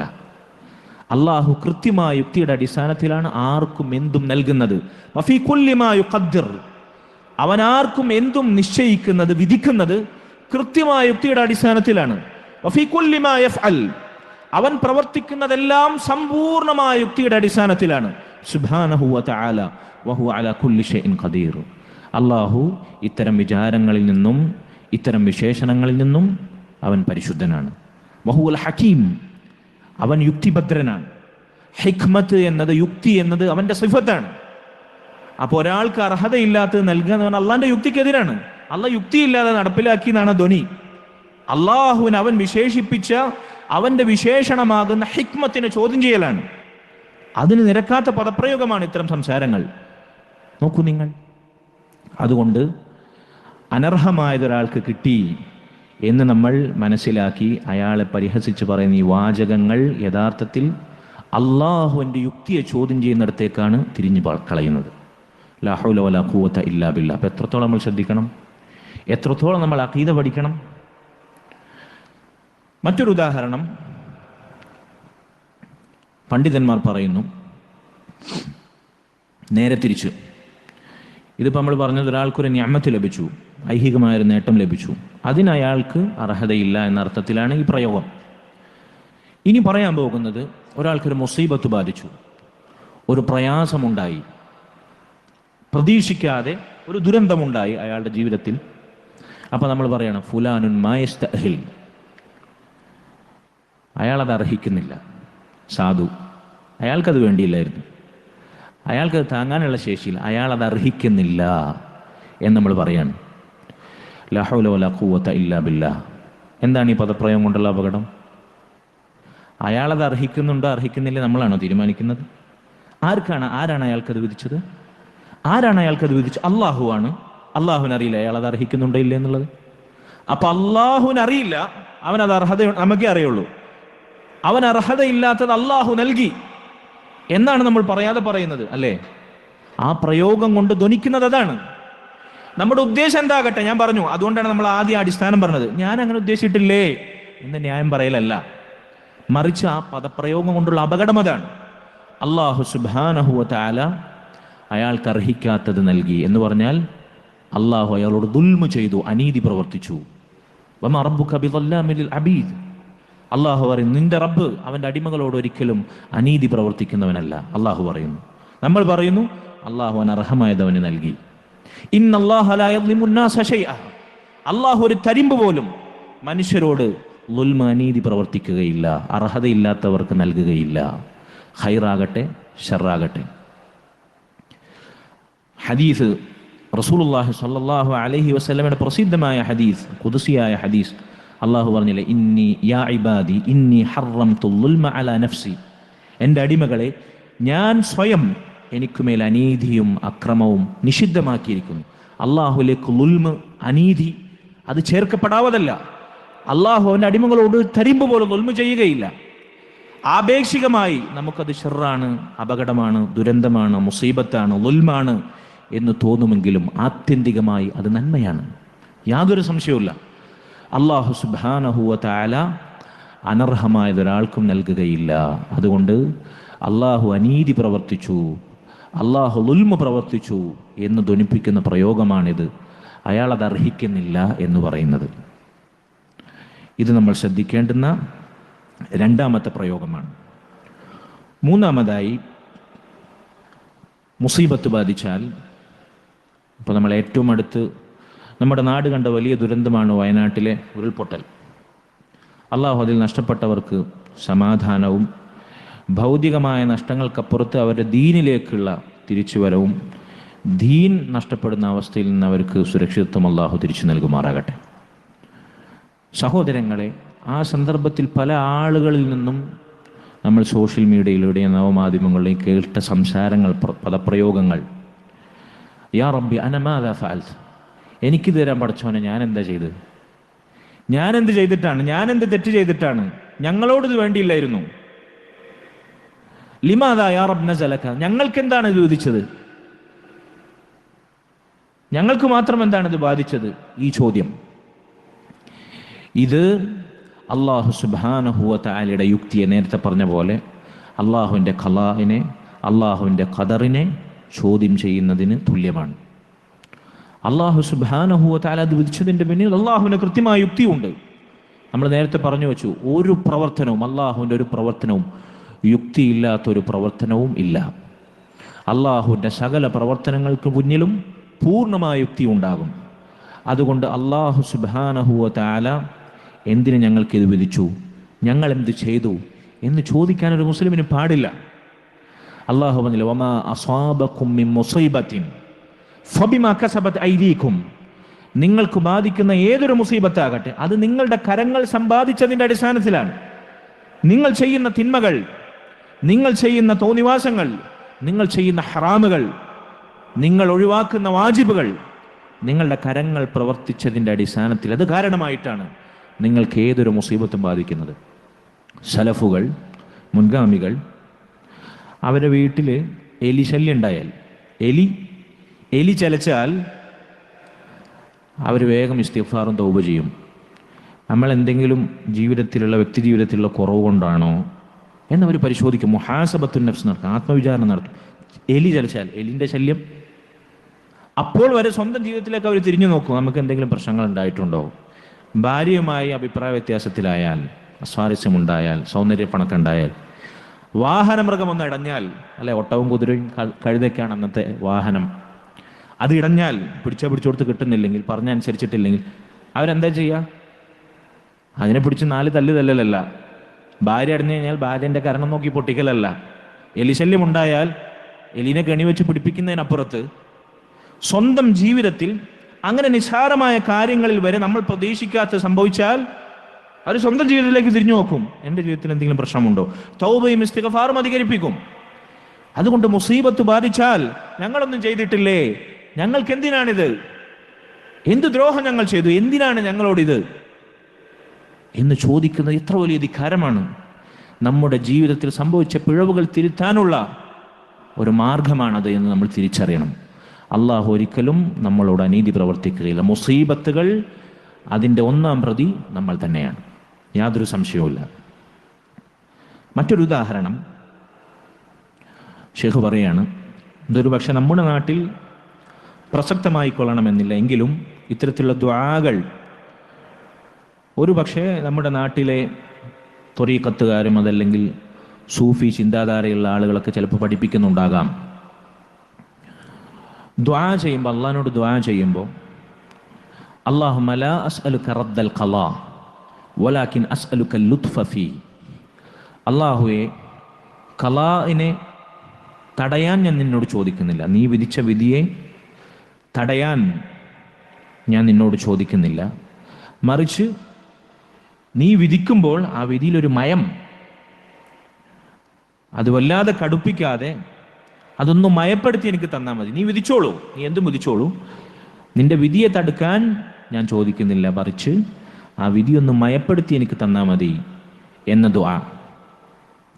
പണ്ഡിതന്മാർ വിശദീകരിക്കുന്നു, ഇത്തരത്തിൽ ഒരു ഉപാധി വെച്ചിട്ടുള്ള ദുആ, അതും അള്ളാഹുവിൻ്റെ ഖളായിലേക്ക് ഖദറിലേക്ക് ചൂണ്ടിയിട്ടുള്ള ദുആ ആണല്ലോ. നീ എന്ത് ചെയ്തോ ഞാൻ ഏറ്റെടുത്തോളാം, നീ എന്ത് എൻ്റെ പേരിൽ വിധിച്ചോ എനിക്ക് യാതൊരു പ്രശ്നമില്ല, ലാ ഉബാലി, മറിച്ച് ചെയ്യുമ്പോൾ ഒന്ന് മയപ്പെടുത്തി ചെയ്താൽ മതി. ഇങ്ങനെയുള്ള ദുആകൾ അത് പാടില്ല എന്ന് പണ്ഡിതന്മാർ പറയുന്നു. മറിച്ച് ഖുർആനിലും സുന്നത്തിലും വന്നിട്ടുള്ള സ്വഹീഹായ ദുആകൾ നമ്മൾ തിരഞ്ഞെടുത്ത് ദുആ ചെയ്യണം. നിന്റെ ഖളാ, നിന്റെ വിധി തടയാൻ ഞാൻ നിന്നോട് ചോദിക്കുന്നില്ല. എന്താണ് ഇപ്പം അതിൻ്റെ ആവശ്യം? അങ്ങനെ ആളുകൾ ദുആ ചെയ്യാറുണ്ട് എന്നാണ് പണ്ഡിതന്മാർ ഉണർത്തുന്നത്. 5-ാമത്തെ കാര്യം, എന്തെങ്കിലും പ്രയാസങ്ങളുണ്ടായാൽ, എന്തെങ്കിലും പ്രശ്നങ്ങളുണ്ടായാൽ ആളുകൾ ഇങ്ങനെ അതിനെപ്പറ്റി സംസാരിക്കും. എവിടെയെങ്കിലും ഒരു അപകടം ഉണ്ടായാൽ, അല്ലെങ്കിൽ നമുക്ക് വേണ്ടപ്പെട്ടവർക്ക് എന്തെങ്കിലും പ്രയാസം ഉണ്ടായാൽ, നമ്മുടെ കുടുംബത്തിൽ തന്നെ എന്തെങ്കിലും പ്രശ്നങ്ങളുണ്ടായാൽ, മാദാ നസ്ന ഹാദാ റബ്ബുന വഹാദിഹി ഹിക്മത്തു, നമ്മളിനിപ്പോൾ എന്താ ചെയ്യുക? സംഭവിക്കാനുള്ളതൊക്കെ സംഭവിച്ചു, നമുക്ക് എന്താ ചെയ്യാൻ പറ്റുക? അള്ളാഹ് വിധിച്ചല്ലേ. ഇത് സത്യത്തിൽ ആ വിധിയിൽ സമാധാനപ്പെട്ട് ആശ്വാസം കൈക്കൊണ്ട് പറയുന്നതാണോ? നമ്മളിപ്പോൾ എന്താ ചെയ്യുക? നമുക്കിൽ വലിയ റോളൊന്നും ഇല്ലല്ലോ, അള്ളാഹ് അവന് തോന്നിയ പോലെ അങ്ങോട്ട് ചെയ്യാണ് എന്നൊരു ധ്വനി ഉണ്ടല്ലോ. നമ്മളിപ്പോൾ എന്താ ചെയ്യുക? അള്ളാഹ് അങ്ങനെ വിധിച്ചു, അങ്ങനെയല്ലേ നടക്കുള്ളൂ. ഇങ്ങനെ അള്ളാഹുവിൻ്റെ വിധിയെ ചോദ്യം ചെയ്യുന്നൊരു ധ്വനി. ഞാൻ പറഞ്ഞു മനസ്സിലായോ? എൻ്റെ ഭാഷ നിങ്ങൾക്ക് മനസ്സിലായോ? അള്ളാഹു വിധിച്ചതിൽ നമ്മൾ തൃപ്തിപ്പെടുക തന്നെ, നമുക്കൊന്നും ചെയ്യാൻ കഴിയില്ല, നമ്മളതിൽ സമാധാനിക്കുക എന്നതിനപ്പുറത്ത് സാധാരണഗതിയിൽ ആളുകൾ ഇത്തരത്തിലുള്ള കാര്യം പറയുമ്പോൾ എങ്ങനെയാണ് ആ സംസാരം നടത്തൽ? നമുക്കിപ്പോൾ ഒന്നും ചെയ്യാൻ പറ്റില്ല, അള്ളാഹ് വിധിച്ചതുപോലെ അങ്ങനെ നടത്തും, അള്ളാഹ്ക്കല്ലേ റോള്, നമുക്കതിൽ പ്രത്യേകിച്ച് റോളൊന്നും ഇല്ലല്ലോ എന്ന് പറയുമ്പോൾ അള്ളാഹുവിൻ്റെ ഹിക്മത്തിനെ ചോദ്യം ചെയ്യുന്ന, അള്ളാഹുവിൻ്റെ വിധിയിൽ സംതൃപ്തി കൊള്ളുന്ന അവസ്ഥ ഇല്ലാത്തൊരു ധ്വനി അതിലുണ്ട്. മുഅ്മിനിൻ്റെ ഭാഷ എന്താണ്? അൽഹംദുലില്ലാ, ഇന്നാ ലില്ലാഹി വ ഇന്നാ ഇലൈഹി റാജിഊൻ. എന്തായാലും അള്ളാഹു സുബ്ഹാനഹു വ തആല ഇതുകൊണ്ട് ഖൈറല്ലാതെ മറ്റൊന്നും ഉദ്ദേശിച്ചിട്ടില്ല, നമുക്കിതുകൊണ്ട് ഗുണമല്ലാതെ മറ്റൊന്നും അള്ളാഹു ഉദ്ദേശിച്ചിട്ടില്ല. നമ്മൾ ക്ഷമിച്ചാൽ എത്രയാണ് കൂലിയുള്ളത്? നമ്മുടെ അജ്ർ വർദ്ധിക്കും, നമ്മുടെ പദവി വർദ്ധിക്കും. ഇങ്ങനെയാണ് നമ്മൾ അതിനെക്കുറിച്ച്. അതല്ല നമ്മളെന്താ ചെയ്യുക? അള്ളാഹ് തീരുമാനിച്ചങ്ങടെ അവൻ നടത്തില്ലേ എന്ന് പറയുമ്പോൾ അള്ളാഹുവിൻ്റെ ഹിക്മത്തിനെ ചോദ്യം ചെയ്യുന്ന പ്രയോഗമാണത്. ഇങ്ങനെ ഷെയ്ഖ് പറയുകയാണ്, നമ്മുടെ നാട്ടിലെ പ്രയോഗങ്ങളും സംസാരവും നമ്മൾ പരിശോധിച്ചാൽ ഇതിനോട് താരതമ്യപ്പെടുത്താൻ പറ്റുന്ന ധാരാളം പദപ്രയോഗങ്ങൾ നിങ്ങൾ കാണും, അത് ശ്രദ്ധിക്കണം. മറ്റൊരു ഉദാഹരണം, ഈ പറഞ്ഞ രൂപത്തിൽ എന്തെങ്കിലും അപകടമോ ദുരന്തമോ ഉണ്ടായിക്കഴിഞ്ഞാൽ ചില ആളുകൾ സാഹിത്യ ഭാഷയിൽ, എഴുത്തിൽ അത്തരത്തിലുള്ള ദുരന്തങ്ങളെ വിശേഷിപ്പിക്കും. അറബിയിൽ അതിനെ പറയാം യാ ലാ സഖ്രിയത്തുൽ ഖദർ, യാ ലാ സുഖ്രിയത്തുൽ ഖദർ, വിധി വൈപരീതം, അതല്ലെങ്കിൽ വിധിയുടെ ക്രൂരത, വിധിയുടെ പരിഹാസം. അതായത് വിധി അതെന്നോട് ക്രൂരത കാണിച്ചു, അല്ലേ? എന്തെങ്കിലും അപകടം ഉണ്ടായിക്കഴിഞ്ഞാൽ വിധിയുടെ ക്രൂരത ആ നാടിനെ ഒന്നടങ്കം ഒരു നേരം ഒരു രാത്രി ഇരുട്ടി പുലരുമ്പോഴത്തേക്ക് തുടച്ചു നീക്കി നാമാവശേഷമാക്കി കളഞ്ഞു. വിധിയുടെ ക്രൂരത, അല്ലേ? മീഡിയക്കാരൊക്കെ പൊലിപ്പിച്ച് വിധി വൈപരീതം, ഇങ്ങനെയൊക്കെ സാഹിത്യ ഭാഷയിൽ എഴുതി പിടിപ്പിക്കും. ഇത് അള്ളാഹുവിൻ്റെ ഖലാ ഖദറിനെതിരെയുള്ള സംസാരമാണ്. ആ വിധി ക്രൂരതയാണ്, ആ വിധി അവർക്ക് യോജിക്കുന്നതല്ല, അതവരെ അപമാനിക്കലാണ്, അവരെ പരിഹസിക്കലാണ്. അല്ലാഹു സുബ്ഹാനഹു വ തആലയുടെ വിധി അത് ക്രൂരമാണ്, നിന്ദ്യമാണ് എന്ന് അള്ളാഹുവിൻ്റെ യുക്തിയെ ചോദ്യം ചെയ്യുന്ന, അല്ലാഹു സുബ്ഹാനഹു വ തആലയുടെ വിധിയെ പരിഹസിക്കുന്ന, വെല്ലുവിളിക്കുന്ന പ്രയോഗമാണിത്. ഇത് നമ്മൾ ശ്രദ്ധിക്കണം.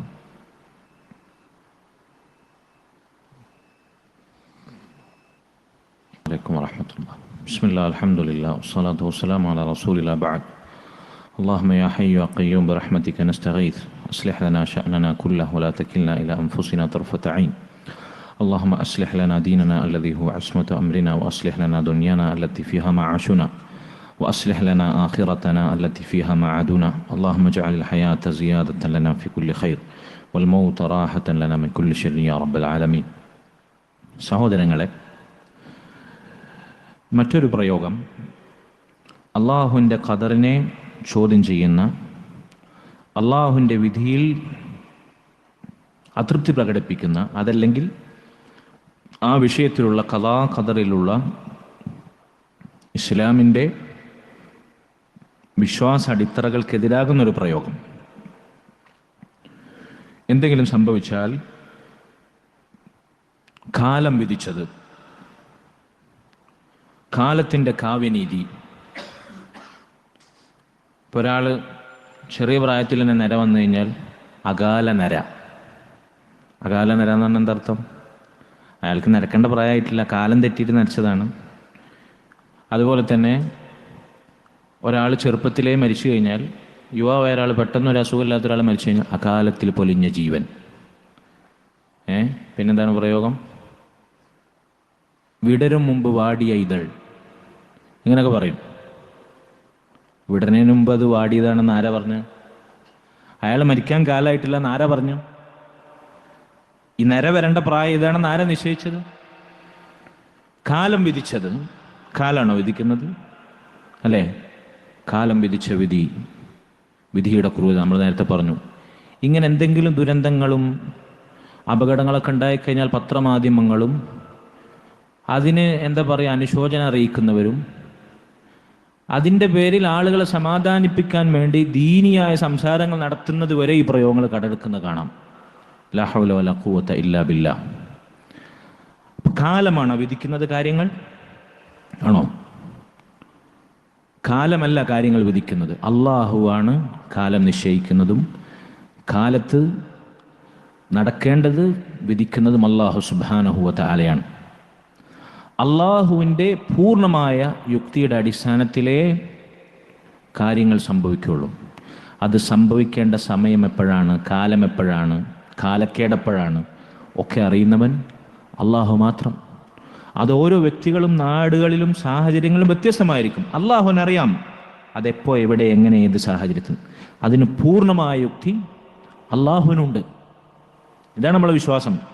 അതുകൊണ്ട് കാലം വിധിച്ചത്, കാലത്തിൻ്റെ കാവ്യനീതി. ഒരു കാലത്ത് ഒരാളോട് ആരെങ്കിലും അനീതി പ്രവർത്തിച്ചിട്ടുണ്ടാവും, ദുൽമ ചെയ്തിട്ടുണ്ടാവും. പിൽക്കാലത്ത് അത് അയാൾക്ക് തിരിച്ചടി നേരിടുമ്പോൾ ഇപ്പോൾ പറയണം കാലത്തിൻ്റെ കാവ്യനീതി കണ്ടോ, അയാളന്ന് ദ്രോഹിക്കപ്പെട്ടത് ഇന്ന് അയാൾക്ക് പരിഹരിക്കപ്പെട്ടു. അപ്പോഴാണ് ആ പ്രയോഗം. ആരാ പറഞ്ഞത്? കാലത്തിൻ്റെ, അള്ളാഹ് കൊടുത്ത ഫضലാണ്, അള്ളാഹിൻ്റെ ഓശാരാണ്. അല്ലാതെ കാലത്തിൻ്റെ കാവ്യനീതി. കാലമാണ് നീതിയും അനീതിയൊക്കെ പ്രവർത്തിക്കുന്നതും തീരുമാനിക്കുന്നതും നിശ്ചയിക്കുന്നതും. ഇത് മുവഹിദുകൾ എന്ന് പറയുന്ന ആളുകളുടെ വായിൽ നിന്ന് വരെ പുറത്തു ചാടാറുണ്ട്, മിമ്പറുകളിൽ നിന്ന് വരെ പുറത്തു ചാടാറുണ്ട്. അകാല നര. വേണ്ടപ്പെട്ട ഏതെങ്കിലും നേതാവ് മരിച്ചു കഴിഞ്ഞാൽ, നമ്മളെ സംഘടനാ നേതാവ് മരിച്ചു കഴിഞ്ഞാൽ, അകാലത്തിൽ പൊലിഞ്ഞ നമ്മുടെ നേതാവിന് അള്ളാഹു മഗ്ഫിറത്തും റഹ്മത്തും നൽകട്ടെ. അള്ളാഹു നിശ്ചയിച്ച കാലമുണ്ട്, അവധിയുണ്ട്. അദ്ദേഹത്തെ പടക്കുന്നതിന് മുമ്പ്, ആകാശഭൂമികളെ സൃഷ്ടിക്കുന്നതിന് മുമ്പ് അദ്ദേഹത്തിന്റെ അവധി അള്ളാഹു നിശ്ചയിച്ച സമയത്ത് അത് പിടിച്ചിട്ടുണ്ട്, അത് തീർന്നിട്ടുണ്ട്. അള്ളാഹു കാലം നിശ്ചയിച്ചിട്ടുണ്ട്. അത് അകാലത്തിലാണ്, അസ്ഥാനത്തായി പോയി, ഇപ്പൊ മരിക്കേണ്ടിയില്ലായിരുന്നു എന്ന് പറയാൻ നമുക്ക് എന്ത് അവകാശമാണുള്ളത്?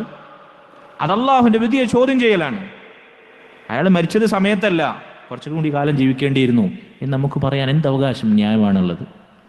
അള്ളാഹു വിധിച്ചത് വിധിച്ച സമയത്ത് വിധിക്കേണ്ടതുപോലെ അത് നടപ്പിലാക്കും. അതോടൊപ്പം അള്ളാഹു പറഞ്ഞു, മയ്യശ ഇല്ലാഹു യുദ്ലിൽഹു വമയ്യശ യജ്അൽഹു അലാ സിറാത്തി മുസ്തഖീം. അള്ളാഹു സുബ്ഹാനഹു വ തആല അവൻ ഉദ്ദേശിക്കുന്നവരെ അവൻ വഴികേടിലാക്കും, അവൻ ഉദ്ദേശിക്കുന്നവരെ അവൻ നേർമാർഗത്തിലാക്കും. അപ്പം അള്ളാഹുവിൻ്റെ മശിയത്താണ് ഒരാളെ നന്നാക്കുന്നതും വഴികേടിലാക്കുന്നതും മരിപ്പിക്കുന്നതും ജീവിപ്പിക്കുന്നതും അനുഗ്രഹം നൽകുന്നതും തടയുന്നതുമെല്ലാം അള്ളാഹുവിൻ്റെ ഉദ്ദേശപ്രകാരമാണ്. അവിടെ കാലമോ മറ്റു കാരണങ്ങളോ മാധ്യമങ്ങളോ ഒന്നും സ്വാധീനിക്കപ്പെടുന്നില്ല, സ്വാധീനിക്കുകയുമില്ല. ഇവിടെ സാന്ദർഭികമായി ഇതിനോട് കണക്റ്റാകാൻ സാധ്യതയുള്ള ഒന്ന് രണ്ട് കാര്യങ്ങൾ ഞാൻ സൂചിപ്പിക്കുകയാണ്. ഇപ്പം നമ്മുടെ നാട്ടിൽ രാഷ്ട്രീയ രംഗത്ത് പല ജാതി ചർച്ചകൾ നടക്കുന്നുണ്ട്. പല ആളുകൾ അതുമേ സോഷ്യൽ മീഡിയയിൽ പെറ്റിയെടുക്കലാണ്. സ്മാർട്ട് ഫോണിൽ ഈ വാർത്തകൾ തന്നെ 24 മണിക്കൂറും. നമ്മളങ്ങനെ ഉദ്ദേശിക്കുന്ന ആളെയല്ല, നമ്മളങ്ങനെ പ്രോത്സാഹിപ്പിക്കുന്നില്ല. പക്ഷേ യാദൃശ്ചികമായി മുടിവെട്ടാൻ ചെന്നപ്പോൾ ബാർബർ ഷോപ്പിൽ നിന്ന് കേട്ടൊരു വാർത്തയുടെ പശ്ചാത്തലത്തിൽ ഞാൻ പറയാണ്. ഇപ്പോൾ ഒരു മുസ്ലിം നാമധാരിയായ MLA പുറത്തുവിടുന്ന ചില രാഷ്ട്രീയ അരാജകത്വങ്ങളുടെ രഹസ്യങ്ങളുടെ അണിയറകളിലാണല്ലോ സമൂഹം മുഴുവൻ, അല്ലേ? ആ ചങ്ങാതി പത്രസമ്മേളനം നടത്തുന്നത് യാദൃശ്ചികമായി കേൾക്കാൻ സാധിച്ചു. അയാൾ പറയാണ്, ഇവിടുത്തെ നമ്മുടെ നാട് ഭരിക്കുന്ന, കേരളം ഭരിക്കുന്ന കേഡർ പാർട്ടി, അതിൻ്റെ ആഭ്യന്തര വകുപ്പ് കൈകാര്യം ചെയ്തിരുന്ന മരണപ്പെട്ട അവരൊരു നേതാവ്, ഞാൻ ആരും പേര് പറയാൻ ഉദ്ദേശിക്കുന്നില്ല, ഈ മൈക്കും മസ്ജിദും അലങ്കോലപ്പെടുത്താൻ ഞാൻ ഉദ്ദേശിക്കുന്നില്ല, അയാളുണ്ടായിരുന്നുവെങ്കിൽ ഈ പറഞ്ഞ തോന്നിവാസം അഴിമതിയൊന്നും ഇവിടെ നടക്കില്ലായിരുന്നു. ഒരു മുസ്ലിമായ അതേ സംസാരത്തിൽ അയാൾ അള്ളാഹുവിനെയും പറയുന്നുണ്ട്. അയാൾ മുവഹിദാണോ അല്ലെങ്കിൽ മുവഹിദാണ് അല്ലെങ്കിൽ തൗഹീദുള്ളവരുമായി ബന്ധമുണ്ട് എന്ന് മനസ്സിലാക്കപ്പെടുന്ന അല്ലെങ്കിൽ അങ്ങനെ സംശയമുള്ളൊരു വ്യക്തിയാണ്. അയാൾ പറയണം, അയാൾ ഉണ്ടായിരുന്നെങ്കിൽ ഇതൊന്നും നടക്കില്ലായിരുന്നു, ആ നേതാവ് അങ്ങനെയാണ്, അയാളുടെ പോലീസുകൾ പാടാണ്, അയാളുണ്ടെങ്കിൽ നടക്കില്ലായിരുന്നു പറയാൻ എന്ത് ന്യായമാണ് നമുക്കുള്ളത്? എന്തുറപ്പാണുള്ളത്? അയാളുണ്ടെങ്കിൽ നടക്കൂലേ? നടന്നിട്ടില്ലേ? അത് വേറെ കാര്യം. അപ്പം അയാൾ ഉണ്ടായിരുന്നെങ്കിലും നടക്കില്ലായിരുന്നു. അപ്പം അയാളാണ് ഈ സംഗതിയിലെ അഴിമതി ഇല്ലായ്മയും നന്മയും തിന്മയൊക്കെ തീരുമാനിക്കുന്നത് എന്ന ധ്വനി. ഇതൊരു മുവഹിദിന്, ഒരു മുസ്ലിമിന് പറയാൻ പറ്റുന്ന വാചകമല്ല. അതേ മനുഷ്യൻ ഞാൻ 5 നേരം നിസ്കരിക്കുന്നു എന്ന് പറയുന്നു. 5 നേരം നിസ്കരിക്കുന്ന ഒരു മുസ്ലിമിനെ കൊണ്ട് പറയാൻ പറ്റുന്ന വാക്കല്ല ഇത്. അതുപോലെ തന്നെ നമുക്കറിയാം, നമ്മുടെ സംസ്ഥാനത്തിനപ്പുറത്തൊരു സംസ്ഥാനത്തൊരു ലോറി പുഴയിൽ മുങ്ങിപ്പോയി. അതിപ്പോൾ പുറത്തെടുത്തു, മൃതശരീരത്തിൻ്റെ അവശിഷ്ടങ്ങൾ കിട്ടി. ആ ലോറിയുടെ ഉടമ ഒരു മുസ്ലിം നാമധാരൻ. മുസ്ലിമീങ്ങളെ പറ്റിയാണ് നമ്മളെ ചർച്ച, അതുകൊണ്ടാണ് ഈ സംസാരം വരുന്നത്. വേറെ വല്ല MLA നമ്മൾ സംസാരിക്കേണ്ട ആവശ്യമില്ല. മുവഹിദായി തൗഹീദിലേക്കൊക്കെ ചേർത്തി പറയുന്ന ഒരാളുടെ നാവിൽ നിന്ന് സംസാരമാണ് പബ്ലിക്കായി. അത് മുസ്ലിം ഉമ്മത്ത് ഏറ്റെടുത്ത് പെരുമ്പറയടിച്ച് പാടിപ്പുകഴ്ന്ന് നടക്കുകയാണ്. ആ ലോറിയുടെ ഉടമ ഒരു മുസ്ലിം നാമധാരിയാണ്. അയാളത് കിട്ടിയപ്പോൾ വലിയ അഭിമാനത്തോടു കൂടി അയാൾ പറയാണ്, എന്താ പറയണത്? ആ പറഞ്ഞ പുഴ, ആ പുഴയുടെ പേര് ഞാൻ പറയുന്നില്ല, ആ പുഴയെന്നല്ല, അന്റാർട്ടിക്ക സമുദ്രത്തിൻ്റെ അടിത്തട്ടിലാണെങ്കിൽ വരെ നമ്മളൊരു കാര്യം തീരുമാനിച്ചാൽ നമ്മളത് നേടിയെടുക്കുന്ന തീരുമാനിച്ചാൽ നടക്കുക തന്നെ ചെയ്യും. ലാ ഹൗല വലാ ഖുവത. ഒരു ഇൻഷാ അല്ലാഹ് ഞാൻ പ്രതീക്ഷിച്ചു, അതുപോലുമില്ല. എന്താണ് മനുഷ്യൻ്റെ ധിക്കാരം? ഈ ഇത്രയും മാസങ്ങൾ, 2 മാസങ്ങൾക്കപ്പുറത്ത് അനിശ്ചിതത്തിൽ അയാൾ അനുഭവിക്കാത്ത പ്രയാസങ്ങളൊന്നുമില്ല, അയാൾ കേൾക്കാത്ത, അയാളുടെ പേര് മുസ്ലിമിൻ്റെ പേരായി പോയി എന്നതിൻ്റെ പേരിൽ അയാൾ കേൾക്കാത്ത വർഗീയവും അല്ലെങ്കിൽ വംശീയമായ അധിക്ഷേപങ്ങളും കുറ്റപ്പെടുത്തലും ആരോപണങ്ങളും, അത് വേറെ. ഈ പ്രയാസത്തിൻ്റെ ഇടക്കാണ് ഈ ജാതി കാഹളം മുട്ടുന്ന കളവ് പറയുന്നത്. ലാ ഹൗല വലാ ഖുവത ഇല്ലാ ബില്ലാഹ്. അത് നടക്കുക തന്നെ ചെയ്യുന്നു. ഞാൻ കളിക്കാത്ത കളികളില്ല. ഇത് മുസ്ലിമിൻ്റെ നാവിൽ നിന്ന് വരാവുന്ന വാക്കുകളല്ല. അല്ലാഹു സുബ്ഹാനഹു വ തആല അവൻ്റെ സഹായമില്ലാതെ, അവൻ്റെ കനിവില്ലാതെ, അവൻ്റെ ഔദാര്യമില്ലാതെ, അവൻ്റെ ഓശാരമില്ലാതെ നമുക്ക് വിരലനക്കാൻ സാധിക്കുമോ? നമ്മുടെ ഹൃദയം തുടിക്കുമോ? നമ്മൾ ആഗ്രഹിക്കുന്ന എന്തെങ്കിലും ചെയ്യാൻ സാധിക്കുമോ? ഒരു കണ്ണിമ വെട്ടുന്ന സമയത്തേക്ക് പോലും അള്ളാഹുവിൻ്റെ സഹായമില്ലാതെ ഈ ദുനിയാവിൽ ജീവിക്കാൻ നമുക്ക് സാധിക്കുമോ? അതല്ല നമ്മളെ ദുആ. അല്ലാഹുമ്മ യാ ഹയ്യ യാ ഖയ്യൂം ബിറഹ്മതിക അസ്തഗീസ് അസ്ലിഹ് ലി ശഅനി കുല്ലഹ് വലാ തകിൽനി ഇലാ നഫ്സി തർഫത ഐൻ. ഒരു നിമിഷാർദ്ധ നേരത്തേക്ക് പോലും, കണ്ണിമ വെട്ടുന്ന സമയത്തേക്ക് പോലും എൻ്റെ കാര്യങ്ങൾ എന്നിലേക്ക് നീ ഏൽപ്പിക്കരുത് റബ്ബേ, നീ ഏറ്റെടുത്ത് എല്ലാം ഭംഗിയാക്കണമേ റബ്ബേ എന്നാണ് നമ്മളെ ദുആ. അതുകൊണ്ട് ഇത്തരത്തിലുള്ള സംസാരങ്ങൾ നമ്മൾ ശ്രദ്ധിക്കണം. അല്ലാഹു സുബ്ഹാനഹു വ തആല അവൻ ചെയ്യുന്നു, അവൻ പ്രവർത്തിക്കുന്നു, അവൻ വിധിക്കുന്നു എന്നാണ് നമ്മൾ പറയേണ്ടത്. ചില ആളുകൾ അള്ളാഹുവിൻ്റെ ഹിക്മത്ത്, അള്ളാഹുവിൻ്റെ യുക്തി പ്രവർത്തിക്കുന്നു, അതല്ലെങ്കിൽ ഞാൻ നേരത്തെ പറഞ്ഞ പോലെ അള്ളാഹുവിൻ്റെ ഖദർ പ്രവർത്തിക്കുന്നു എന്നു പറയും എന്ന് പണ്ഡിതന്മാർ പറയുന്നു. അള്ളാഹുവിൻ്റെ സിഫത്തുകൾ അതിലേക്ക് ചേർത്തി അള്ളാഹുവിൻ്റെ പ്രവൃത്തികൾ പറയാം. അള്ളാഹുവിന് എല്ലാ പ്രവർത്തനത്തിൻ്റെ പിന്നിൽ യുക്തിയുണ്ട്, അത് പറയുന്നതിന് പകരം അള്ളാഹുവിൻ്റെ യുക്തി പ്രവർത്തിക്കുന്നു. നമ്മൾ സാധാരണ പറയലില്ലേ, ഒരാൾ ഭയങ്കര ഐക്യുള്ള ആളാണെങ്കിൽ അയാൾ ഭയങ്കര ഇൻ്റലിജൻ്റ്, അയാളുടെ ഇൻ്റലിജൻസ് പ്രവർത്തിക്കുന്നു, അയാളുടെ തലയിലെ ബുദ്ധി, തലച്ചോറ് വർക്ക് ചെയ്യുന്നു, ബുദ്ധി പ്രവർത്തിക്കുന്നു എന്നിങ്ങനെ പ്രവൃത്തിയെ അയാളിൽ എന്തെങ്കിലും ഗുണഗണങ്ങളിലേക്ക്, വിശേഷങ്ങളിലേക്ക് ചേർത്തി പറയലില്ലേ? സമാനമായ പ്രയോഗങ്ങൾ ഇതിൽ മനോഹരമായി നിങ്ങൾക്ക് അറിയാൻ പറ്റും. അതുപോലെ അള്ളാഹിൻ്റെ യുക്തി പ്രവർത്തിക്കുന്നു, അള്ളാഹിൻ്റെ വിധി പ്രവർത്തിക്കുന്നു, അള്ളാഹുവിൻ്റെ കഴിവ് പ്രവർത്തിക്കുന്നു. ഇങ്ങനെ പ്രയോഗം നടത്താൻ പാടില്ല. കാരണം ഇത് അഹ്ലുസുന്ന വൽ ജമാഅയുടെ അസ്മാ വ സിഫാത്തിലെ അഖീദയുടെ അടിസ്ഥാനങ്ങൾക്കെതിരാണ്. എന്താണെന്നറിയോ? ഷെയ്ഖുൽ ഇസ്ലാം ഇബ്നു തൈമിയ്യ റഹിമഹുല്ലാഹ് അദ്ദേഹം പറയുന്നുണ്ട്, അഹ്ലുസുന്ന വൽ ജമാഅക്കെതിരായി അള്ളാഹിൻ്റെ അസ്മാ വ സിഫാത്തിൽ പിഴച്ച കക്ഷികൾക്ക് മറുപടി പറയവേ ഷെയ്ഖുൽ ഇസ്ലാം ഇബ്നു തൈമിയ്യ റഹിമഹുല്ലാഹ് പറയുന്നുണ്ട്, അള്ളാഹുവിൻ്റെ സിഫത്തുകൾ അള്ളാഹുവിൻ്റെ ദാത്തിനോട് ബന്ധിതമാണ്. അള്ളാഹിൻ്റെ സിഫത്തൊന്ന് വേറെ, അള്ളാഹിൻ്റെ ദാത്തൊന്ന് വേറെ, അങ്ങനെയല്ല.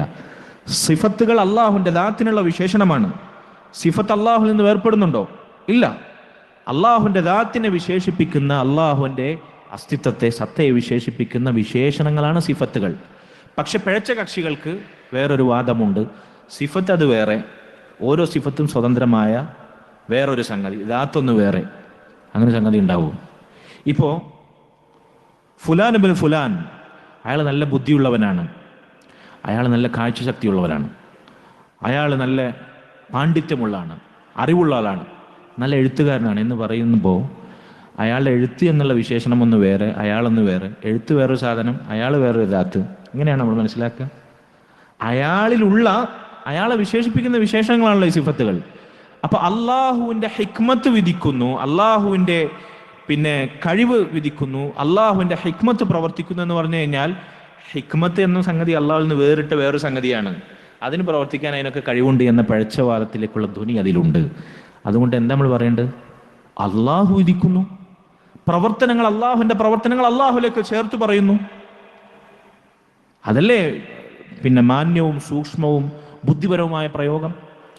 ഈ കൂട്ടത്തിൽ നമ്മൾ ശ്രദ്ധിക്കേണ്ട മറ്റൊരു പ്രയോഗമാണ്, സാധാരണ വ്യാപകമായി മിമ്പറിൽ നിന്ന് വരെ നമ്മൾ കേൾക്കാറുള്ള പ്രയോഗമാണ്, ഖുർആൻ പറയുന്നു, ഖുർആൻ പറയുന്നു, അള്ളാഹുവിൻ്റെ കലാം പറയുന്നു.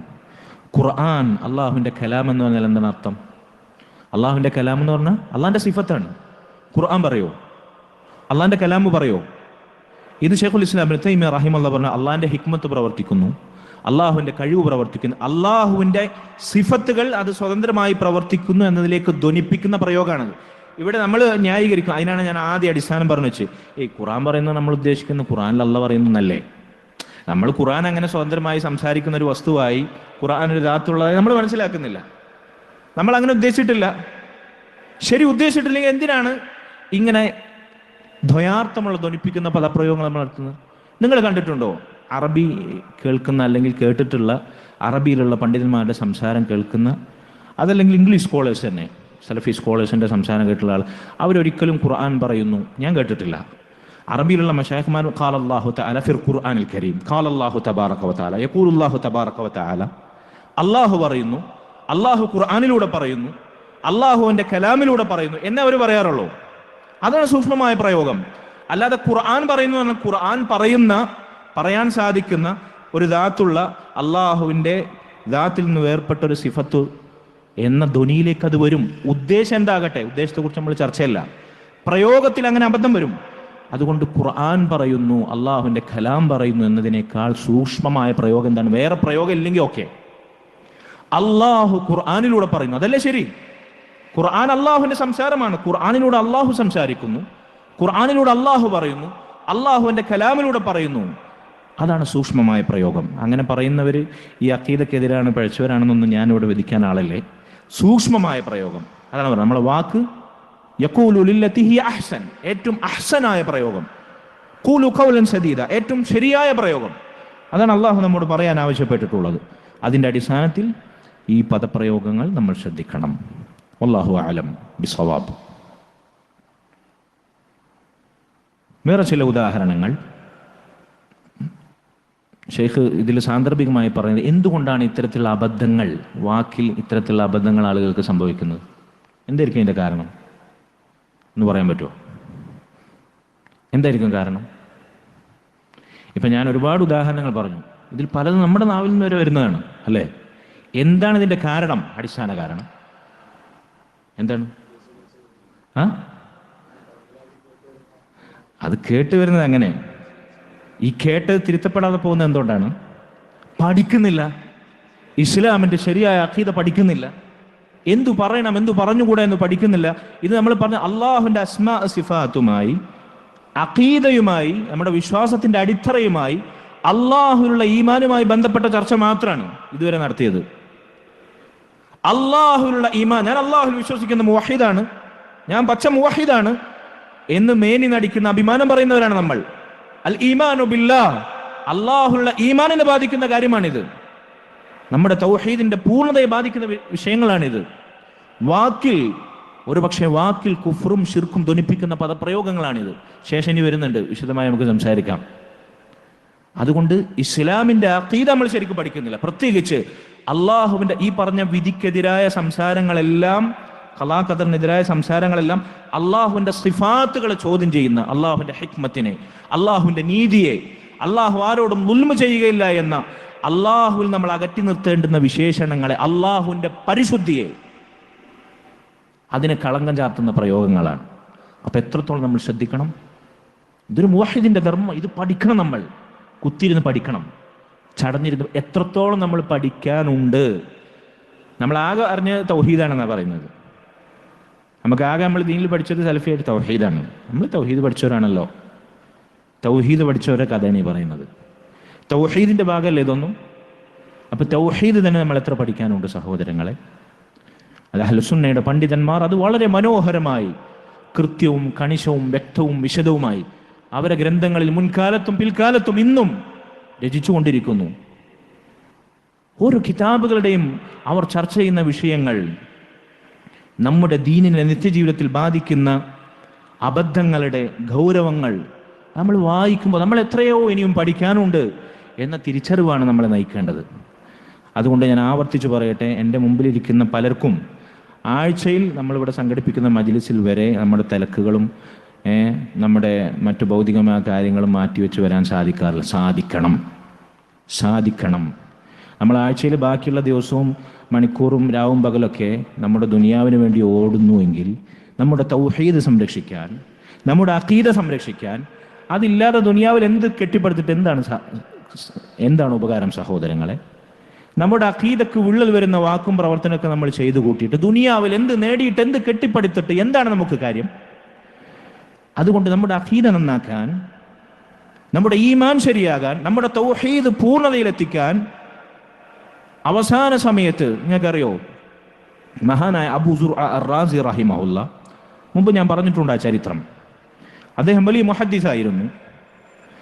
അദ്ദേഹം മരിക്കാൻ സമയത്ത് ബോധരഹിതനായി, മരിക്കുന്നതിന് തൊട്ടു മുമ്പ് ബോധരഹിതനായി, മിണ്ടാൻ കഴിയുന്നില്ല.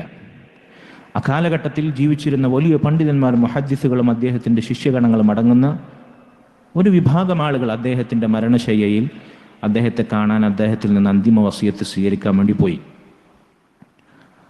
അബൂ സുർഅ അർ-റാസി, തഫ്സീർ റാസി രചിച്ചിട്ടുള്ള ഫഖ്റുദ്ദീൻ റാസി അല്ല കേട്ടോ, അത് വേറെ. അദ്ദേഹത്തിന് അഹ്ലുസുന്നയുടെ അഖീദയുമായി വ്യതിയാനമുണ്ട്. പിൽക്കാലത്ത് അദ്ദേഹം മടങ്ങി എന്ന് പറയപ്പെടുന്നുണ്ട്. അല്ലാഹു അഅലം റഹിമഹുല്ലാ. ഇദ്ദേഹം അഹ്ലുസുന്നയുടെ ശരിയായ അഖീദയിൽ ജീവിച്ചു മരിച്ച മുഹദ്ദിസായ അബൂ സുർഅ അർ-റാസി. അങ്ങനെ അദ്ദേഹത്തെ സന്ദർശിക്കാൻ ചെന്നപ്പോൾ അദ്ദേഹം മിണ്ടുന്നില്ല, ബോധരഹിതനാണ്. അദ്ദേഹം ആ അവസ്ഥയിൽ ലാ ഇലാഹ ഇല്ലല്ലാഹ് എന്ന കലിമത്തു ഷഹാദ ചൊല്ലാതെ മരണപ്പെട്ടെങ്കിലോ അദ്ദേഹത്തെ അത് ഓർമ്മപ്പെടുത്തണമല്ലോ. ലഖീനു മൗതാക്കും, മരണമെടുത്തവർക്ക് ഇത് തൽഖീനായി ചൊല്ലിക്കൊടുക്കണം ലാ ഇലാഹ ഇല്ലല്ലാഹ്. അതാണല്ലോ ഇനി ചെയ്യാനുള്ളത്. പക്ഷെ അതിന് അദ്ദേഹം കേൾക്കുന്നില്ല, അദ്ദേഹം അറിയുന്നില്ല. എന്തു ചെയ്യും? ഇവരാകെ ആശയക്കുഴപ്പത്തിലായി. അദ്ദേഹത്തിന് അത് ഓർമ്മിപ്പിക്കാൻ ഇവർക്ക് ആഗ്രഹമുണ്ട്. പക്ഷെ അദ്ദേഹത്തിൻ്റെ പാണ്ഡിത്യവും അദ്ദേഹത്തിൻ്റെ വഖാറും ഇവരെ ആ വിഷയത്തിൽ ലജ്ജിപ്പിച്ചു. അങ്ങനെ കൂട്ടത്തിൽ ഒരു മുഹദ്ദിസ് നമുക്ക് ഒരു ഹദീസിനെ പറ്റി പറയാം എന്ന് പറഞ്ഞ് അദ്ദേഹം ഒരു യുക്തി, ഒരു ബുദ്ധി പ്രയോഗിച്ചതാണ്. ഒരു ഹദീസിൻ്റെ സനദങ്ങ് ആരംഭിച്ചു. ഒരു ഹദീസിൻ്റെ ഹദ്ദസന ഫുലാൻ ഇബ്നു ഫുലാൻ ഹദ്ദസന എന്ന് പറഞ്ഞൊരു ഹദീസിൻ്റെ സനദങ്ങ് ആരംഭിച്ചു. അങ്ങനെ ഇടയിലെത്തിയപ്പോൾ ഹദീസിൻ്റെ പരമ്പര അദ്ദേഹത്തിന് കിട്ടാതെ സ്റ്റക്കായിപ്പോയി. അദ്ദേഹം പറഞ്ഞത് മുറിഞ്ഞുപോയി. കൂടെ നിൽക്കുന്ന ആർക്കും ആ പരമ്പര സനദ് പൂർത്തീകരിക്കാൻ സാധിച്ചില്ല. ആർക്കും ആ സമയത്ത് പൂർത്തീകരിക്കാൻ സാധിച്ചില്ല. ലാ ഹൗല വലാ ഖുവത ഇല്ലാ ബില്ലാഹ്. ബോധരഹിതനായി മരണശയ്യയിൽ മരണത്തോട് മല്ലിട്ട് സംസാരിക്കാൻ ശേഷിയില്ലാതെ കിടന്ന അബൂ സുർഅ അർ-റാസി റഹിമഹുല്ലാ അതിൻ്റെ സനദങ്ങ് പൂർത്തീകരിക്കണം. ഹദ്ദസന ഫുലാൻ ഇബ്നു ഫുലാൻ ഹദ്ദസന ഫുലാൻ ഇബ്നു ഫുലാൻ അൻ അബീ ഹുറൈറത അന്ന റസൂലല്ലാഹി സ്വല്ലല്ലാഹു അലൈഹി വസല്ലം ഖാൽ മൻ കാന ആഖിറു കലാമിഹി ലാ ഇലാഹ ഇല്ലല്ലാഹ് ദഖലൽ ജന്ന. തൂഫി റഹിമഹുല്ലാ. ആരുടെ അവസാന വാക്കാണോ ലാ ഇലാഹ ഇല്ലല്ലാഹ് എന്നായത്, അബൂ ഹുറൈറ റളിയല്ലാഹു അൻഹു റിപ്പോർട്ട് ചെയ്യുന്ന ഹദീസാണിത്, അവൻ സ്വർഗത്തിൽ പ്രവേശിക്കുമെന്ന് പറയുന്നത് അദ്ദേഹം മരണപ്പെട്ടു. ഇതാണ് തൗഫീഖ്. ഇതാണ് തൗഫീഖ്. നോക്കൂ നിങ്ങൾ, ഇങ്ങനെ മരിക്കാൻ ഏത് പ്രതികൂല സാഹചര്യത്തിലും ഇങ്ങനെ ലാ ഇലാഹ ഇല്ലല്ലാഹ് കലിമത്തു ഷഹാദ തൗഹീദിൻ്റെ മന്ത്രധ്വനി ഉരുവിടാൻ നമുക്ക് തൗഫീഖ് ഉണ്ടാവണമെങ്കിൽ ആഴ്ചയിൽ ഒരു ദിവസം 1 മണിക്കൂർ പോലും അതിനു വേണ്ടി അത് പഠിക്കാൻ വേണ്ടി നമ്മൾ മാറ്റിവെച്ചിട്ടില്ലെങ്കിൽ എന്താണ് നമ്മൾ പ്രതീക്ഷിക്കുന്നത്? വൽഇയാദു ബില്ലാഹ്. അതുകൊണ്ട് സഹോദരങ്ങളെ, തൽക്കാലം നമുക്ക് ഈ സംസാരം ഇനി അടുത്ത ബാബിലേക്ക് നമ്മൾ കടന്നാൽ അത് പൂർത്തീകരിക്കാൻ സാധിക്കുകയില്ല. അപ്പോൾ അള്ളാഹുവിൻ്റെ ഖളാ ഖദറിനെതിരായിട്ടുള്ള ആ രംഗത്തെ അഹ്ലുസുന്നയുടെ അടിത്തറക്കെതിരായി വരുന്ന പദപ്രയോഗങ്ങളിൽ അബദ്ധങ്ങളാണ് നമ്മൾ സൂചിപ്പിച്ചത്. അള്ളാഹു സുബ്ഹാനഹു വ തആല നമ്മുടെ വാക്കും പ്രവൃത്തിയും നന്നാക്കുകയും ഈമാനോടുകൂടി തൗഹീദിലായി ജീവിച്ചു മരിക്കാനുള്ള തൗഫീഖ് നൽകുകയും ചെയ്യുമാറാകട്ടെ. ربنا آتنا في الدنيا حسنة وفي الآخرة حسنة وقنا عذاب النار. ربنا هب لنا من أزواجنا وذرياتنا قرة أعين واجعلنا للمتقين إماما. اللهم ارحم والدينا كما ربونا صغارا. اللهم ارحم والدينا كما ربونا صغارا. اللهم ارحم والدينا كما ربونا صغارا. وصلى الله وسلم وبارك على نبينا محمد وعلى آله وصحبه أجمعين. سبحانك اللهم وبحمدك أشهد أن لا إله إلا أنت أستغفرك وأتوب إليك. والسلام عليكم ورحمة الله وبركاته.